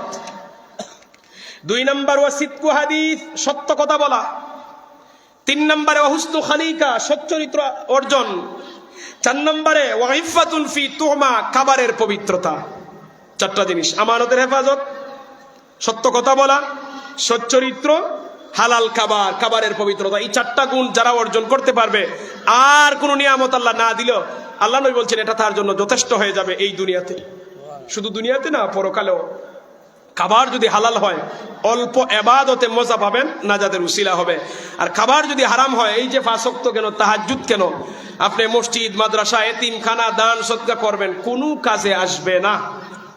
কারণ হারাম মাল আল্লাহর রাস্তায় দান করলে কখনো কবুল হয়। সম্মানিত হাজিরিন, আমরা খাবারের পবিত্রতা রাখার চেষ্টা করব, হালাল হারাম বেঁচে চলার চেষ্টা করব, আমরা সচ্চরিত্র অর্জন করব, আমাদের ছেলে মেয়েদেরকে উত্তম আখলাকের অধিকারী বানাবো, আমরা আমাদের জবানকে পবিত্র বানাবো, সত্য কথা বলবো, মিথ্যা বলবো না। ডং করে ছোট বাচ্চাদের সাথে মিথ্যা কথা বলবেন না। আর আমানতের হেফাজত করব। 4টি গুণ যদি অর্জন করতে পারি, নবীজি বলছেন এটাই যথেষ্ট হয়ে যাবে। আর কোন নিয়ামত আল্লাহ না দিলেও এই বান্দাবান্দির জন্য চলবে। আল্লাহ তাআলা যেন অর্জনের তৌফিক দান করে, সবাই বলি আমিন। আসুন একটু দুরূদ ও সালাম জানাই। ইয়া নবী সালাম আলাইকা, ইয়া রাসূল সালাম আলাইকা, ইয়া হাবিব সালাম আলাইকা, সালাওয়াতুল্লাহ আলাইকা, সাইয়্যিদি ইয়া রাসূলুল্লাহ, ওয়া সাল্লাম আলাইকা ইয়া হাবিবাল্লাহ। মরণে পাশে তাকিও, চেহারায় আনওয়ার দেখায়া, কলমায়ে তৈবা পড়ায়, হাশরে কাউসার পিলায়, ইয়া নবী সালাম আলাইকা, ইয়া রাসূল সালাম আলাইকা, ইয়া হাবিব সালাম আলাইকা, সালাওয়াতুল্লাহ আলাইকা। মদিনা মনের বাসনা, ওই মদিনা প্রাণের যাচনা, মদিনা দুঃখের সান্ত্বনা, আশিকদের সুখের ঠিকানা, ইয়া নবী সালাম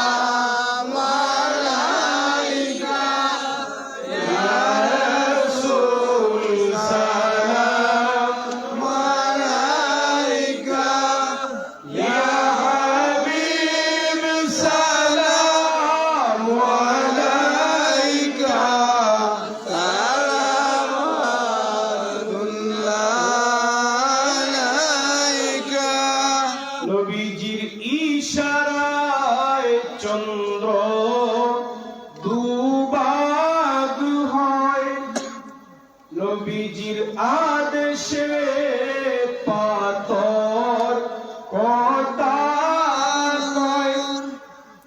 সত্য কি কখনো গোপন রয়, নাম তাহার বিশ্ব জগৎময়।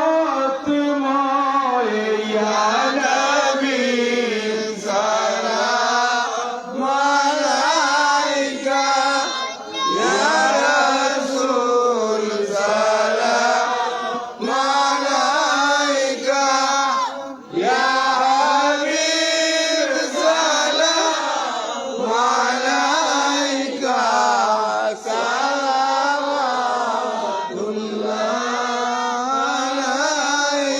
আহলে বায়াতের সদস্য বৃন্দগণ, সুদূর কারবালার প্রান্তরে করেছেন শাহাদত বরণ। যারা করবে গো তাদেরকে স্মরণ, তারা পাইবে গো আমার নবীজির দর্শন। ইয়া নবী সালাম আলাইকা, ইয়া রাসূল সালাম আলাইকা, ইয়া হাবিব সালাম আলাইকা, সালাওয়াতুল্লাহ আলাইকা। بلغ العلا بكماله، كشف الدجى بجماله، حسنت جميع خصاله، صلوا عليه وآله. استغفر الله إن الله غفور رحيم. استغفر الله إن الله غفور رحيم.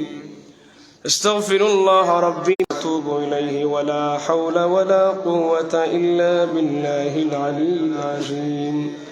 سبحان الله وبحمده، سبحان الله العظيم. سبحان الله وبحمده، سبحان الله العظيم. اللهم آمين. الحمد لله رب العالمين، والصلاة والسلام على رسوله الكريم وعلى آله وأصحابه أجمعين. ربنا ظلمنا أنفسنا وإن لم تغفر لنا وترحمنا لنكونن من الخاسرين. আয় আল্লাহ, পবিত্র ঈদে মিলাদুন নবী সাল্লাল্লাহু আলাইহি ওয়াসাল্লাম উদযাপন উপলক্ষে পূর্ব গ্রামতলা সুন্নি যুব সমাজের উদ্যোগে চতুর্থ ইসলামী সুন্নি মহাসম্মেলনকে কবুল আর মঞ্জুর করে নাও। আয় রব্বে করিম, আল্লাহ এই মাহফিল আয়োজন করতে গিয়ে দেশ বিদেশ থেকে যে যেভাবে সাহায্য সহযোগিতা করেছেন, সকলের সাহায্য সহযোগিতারে কবুল আর মঞ্জুর করে নাও। আয় আল্লাহ, আপনার হাবিবের সমস্ত উম্মতে মুহাম্মদীকে মাফ করে দাও। বিশ্বের সমস্ত মুমিন মুসলমানদেরকে মাফ করে দাও। গাজ্জার মুসলমানদের প্রতি দয়ার নজর ফরমাও। আয় রব্বে করিম আল্লাহ, প্রচন্ড ঠান্ডা আবার ঝড় বৃষ্টি দেখলাম, শিশু বাচ্চারা মারা যাচ্ছে, আল্লাহ তাদের প্রতি দয়া করো। বিশ্বের সমস্ত নিপীড়িত, নির্যাতিত, লাঞ্ছিত, বঞ্চিত মুসলমানদেরকে হেফাজত করুন আল্লাহ। আয় রব্বে করিম, আমরার দেশের প্রতি খাস রহমত নাজিল করুন, আমাদের দেশকে শান্ত করে দেন। আয় আল্লাহ, আসমানি জমিনি সমস্ত গজব থেকে আমাদের দেশকে হেফাজত করুন। আয় রব্বে করিম, দেশের জন্য উসমান হাদি নামে যে যুবক ছেলেটা জীবন দিয়েছে, তাদের আয় আল্লাহ তাকে শহীদি মর্যাদা দান করুন। আয় রব্বে করিম আল্লাহ, আমাদের পক্ষ থেকে লাখ কোটি সালাত আর সালাম নাম ধরে ধরে মায়ার নবীজির রওজা মুবারকে পৌঁছিয়ে দেন। স্বপ্নে যুগে নবীর দিদার দিয়ে কলিজাকে শীতল করে দেন। আয় আল্লাহ, জীবনে বারবার আপনার বাড়ি, আপনার হাবিবের বাড়ির মুসাফির বানান। আয় রব্বে করিম, আপনার হাবিবের নূরানি চেহারায় আনোয়ার দেখাই আমাদের কলিজাকে শীতল করে দাও। আল্লাহ, আমাদের অন্তরের মধ্যে আপনার হাবিবের প্রতি ইশক, মহব্বত, ভালোবাসা পয়দা করে দাও। আল্লাহ আজকের মাহফিল কে আওয়াল থেকে আখের পর্যন্ত কবুল করে নাও আল্লাহ আমরার মধ্যে অনেক বেমারি শিফা করে দাও আল্লাহ আপনার হাবিবের উসিলায় আমাদের দুয়ারে কবুল করে নাও সুবহান রাব্বিকা রাব্বিল ইজ্জাতি আম্মা ইয়াসিফুন ওয়া সালামুন আলাল মুরসালিন ওয়ালহামদুলিল্লাহি রাব্বিল আলামিন আমিন আসসালামু আলাইকুম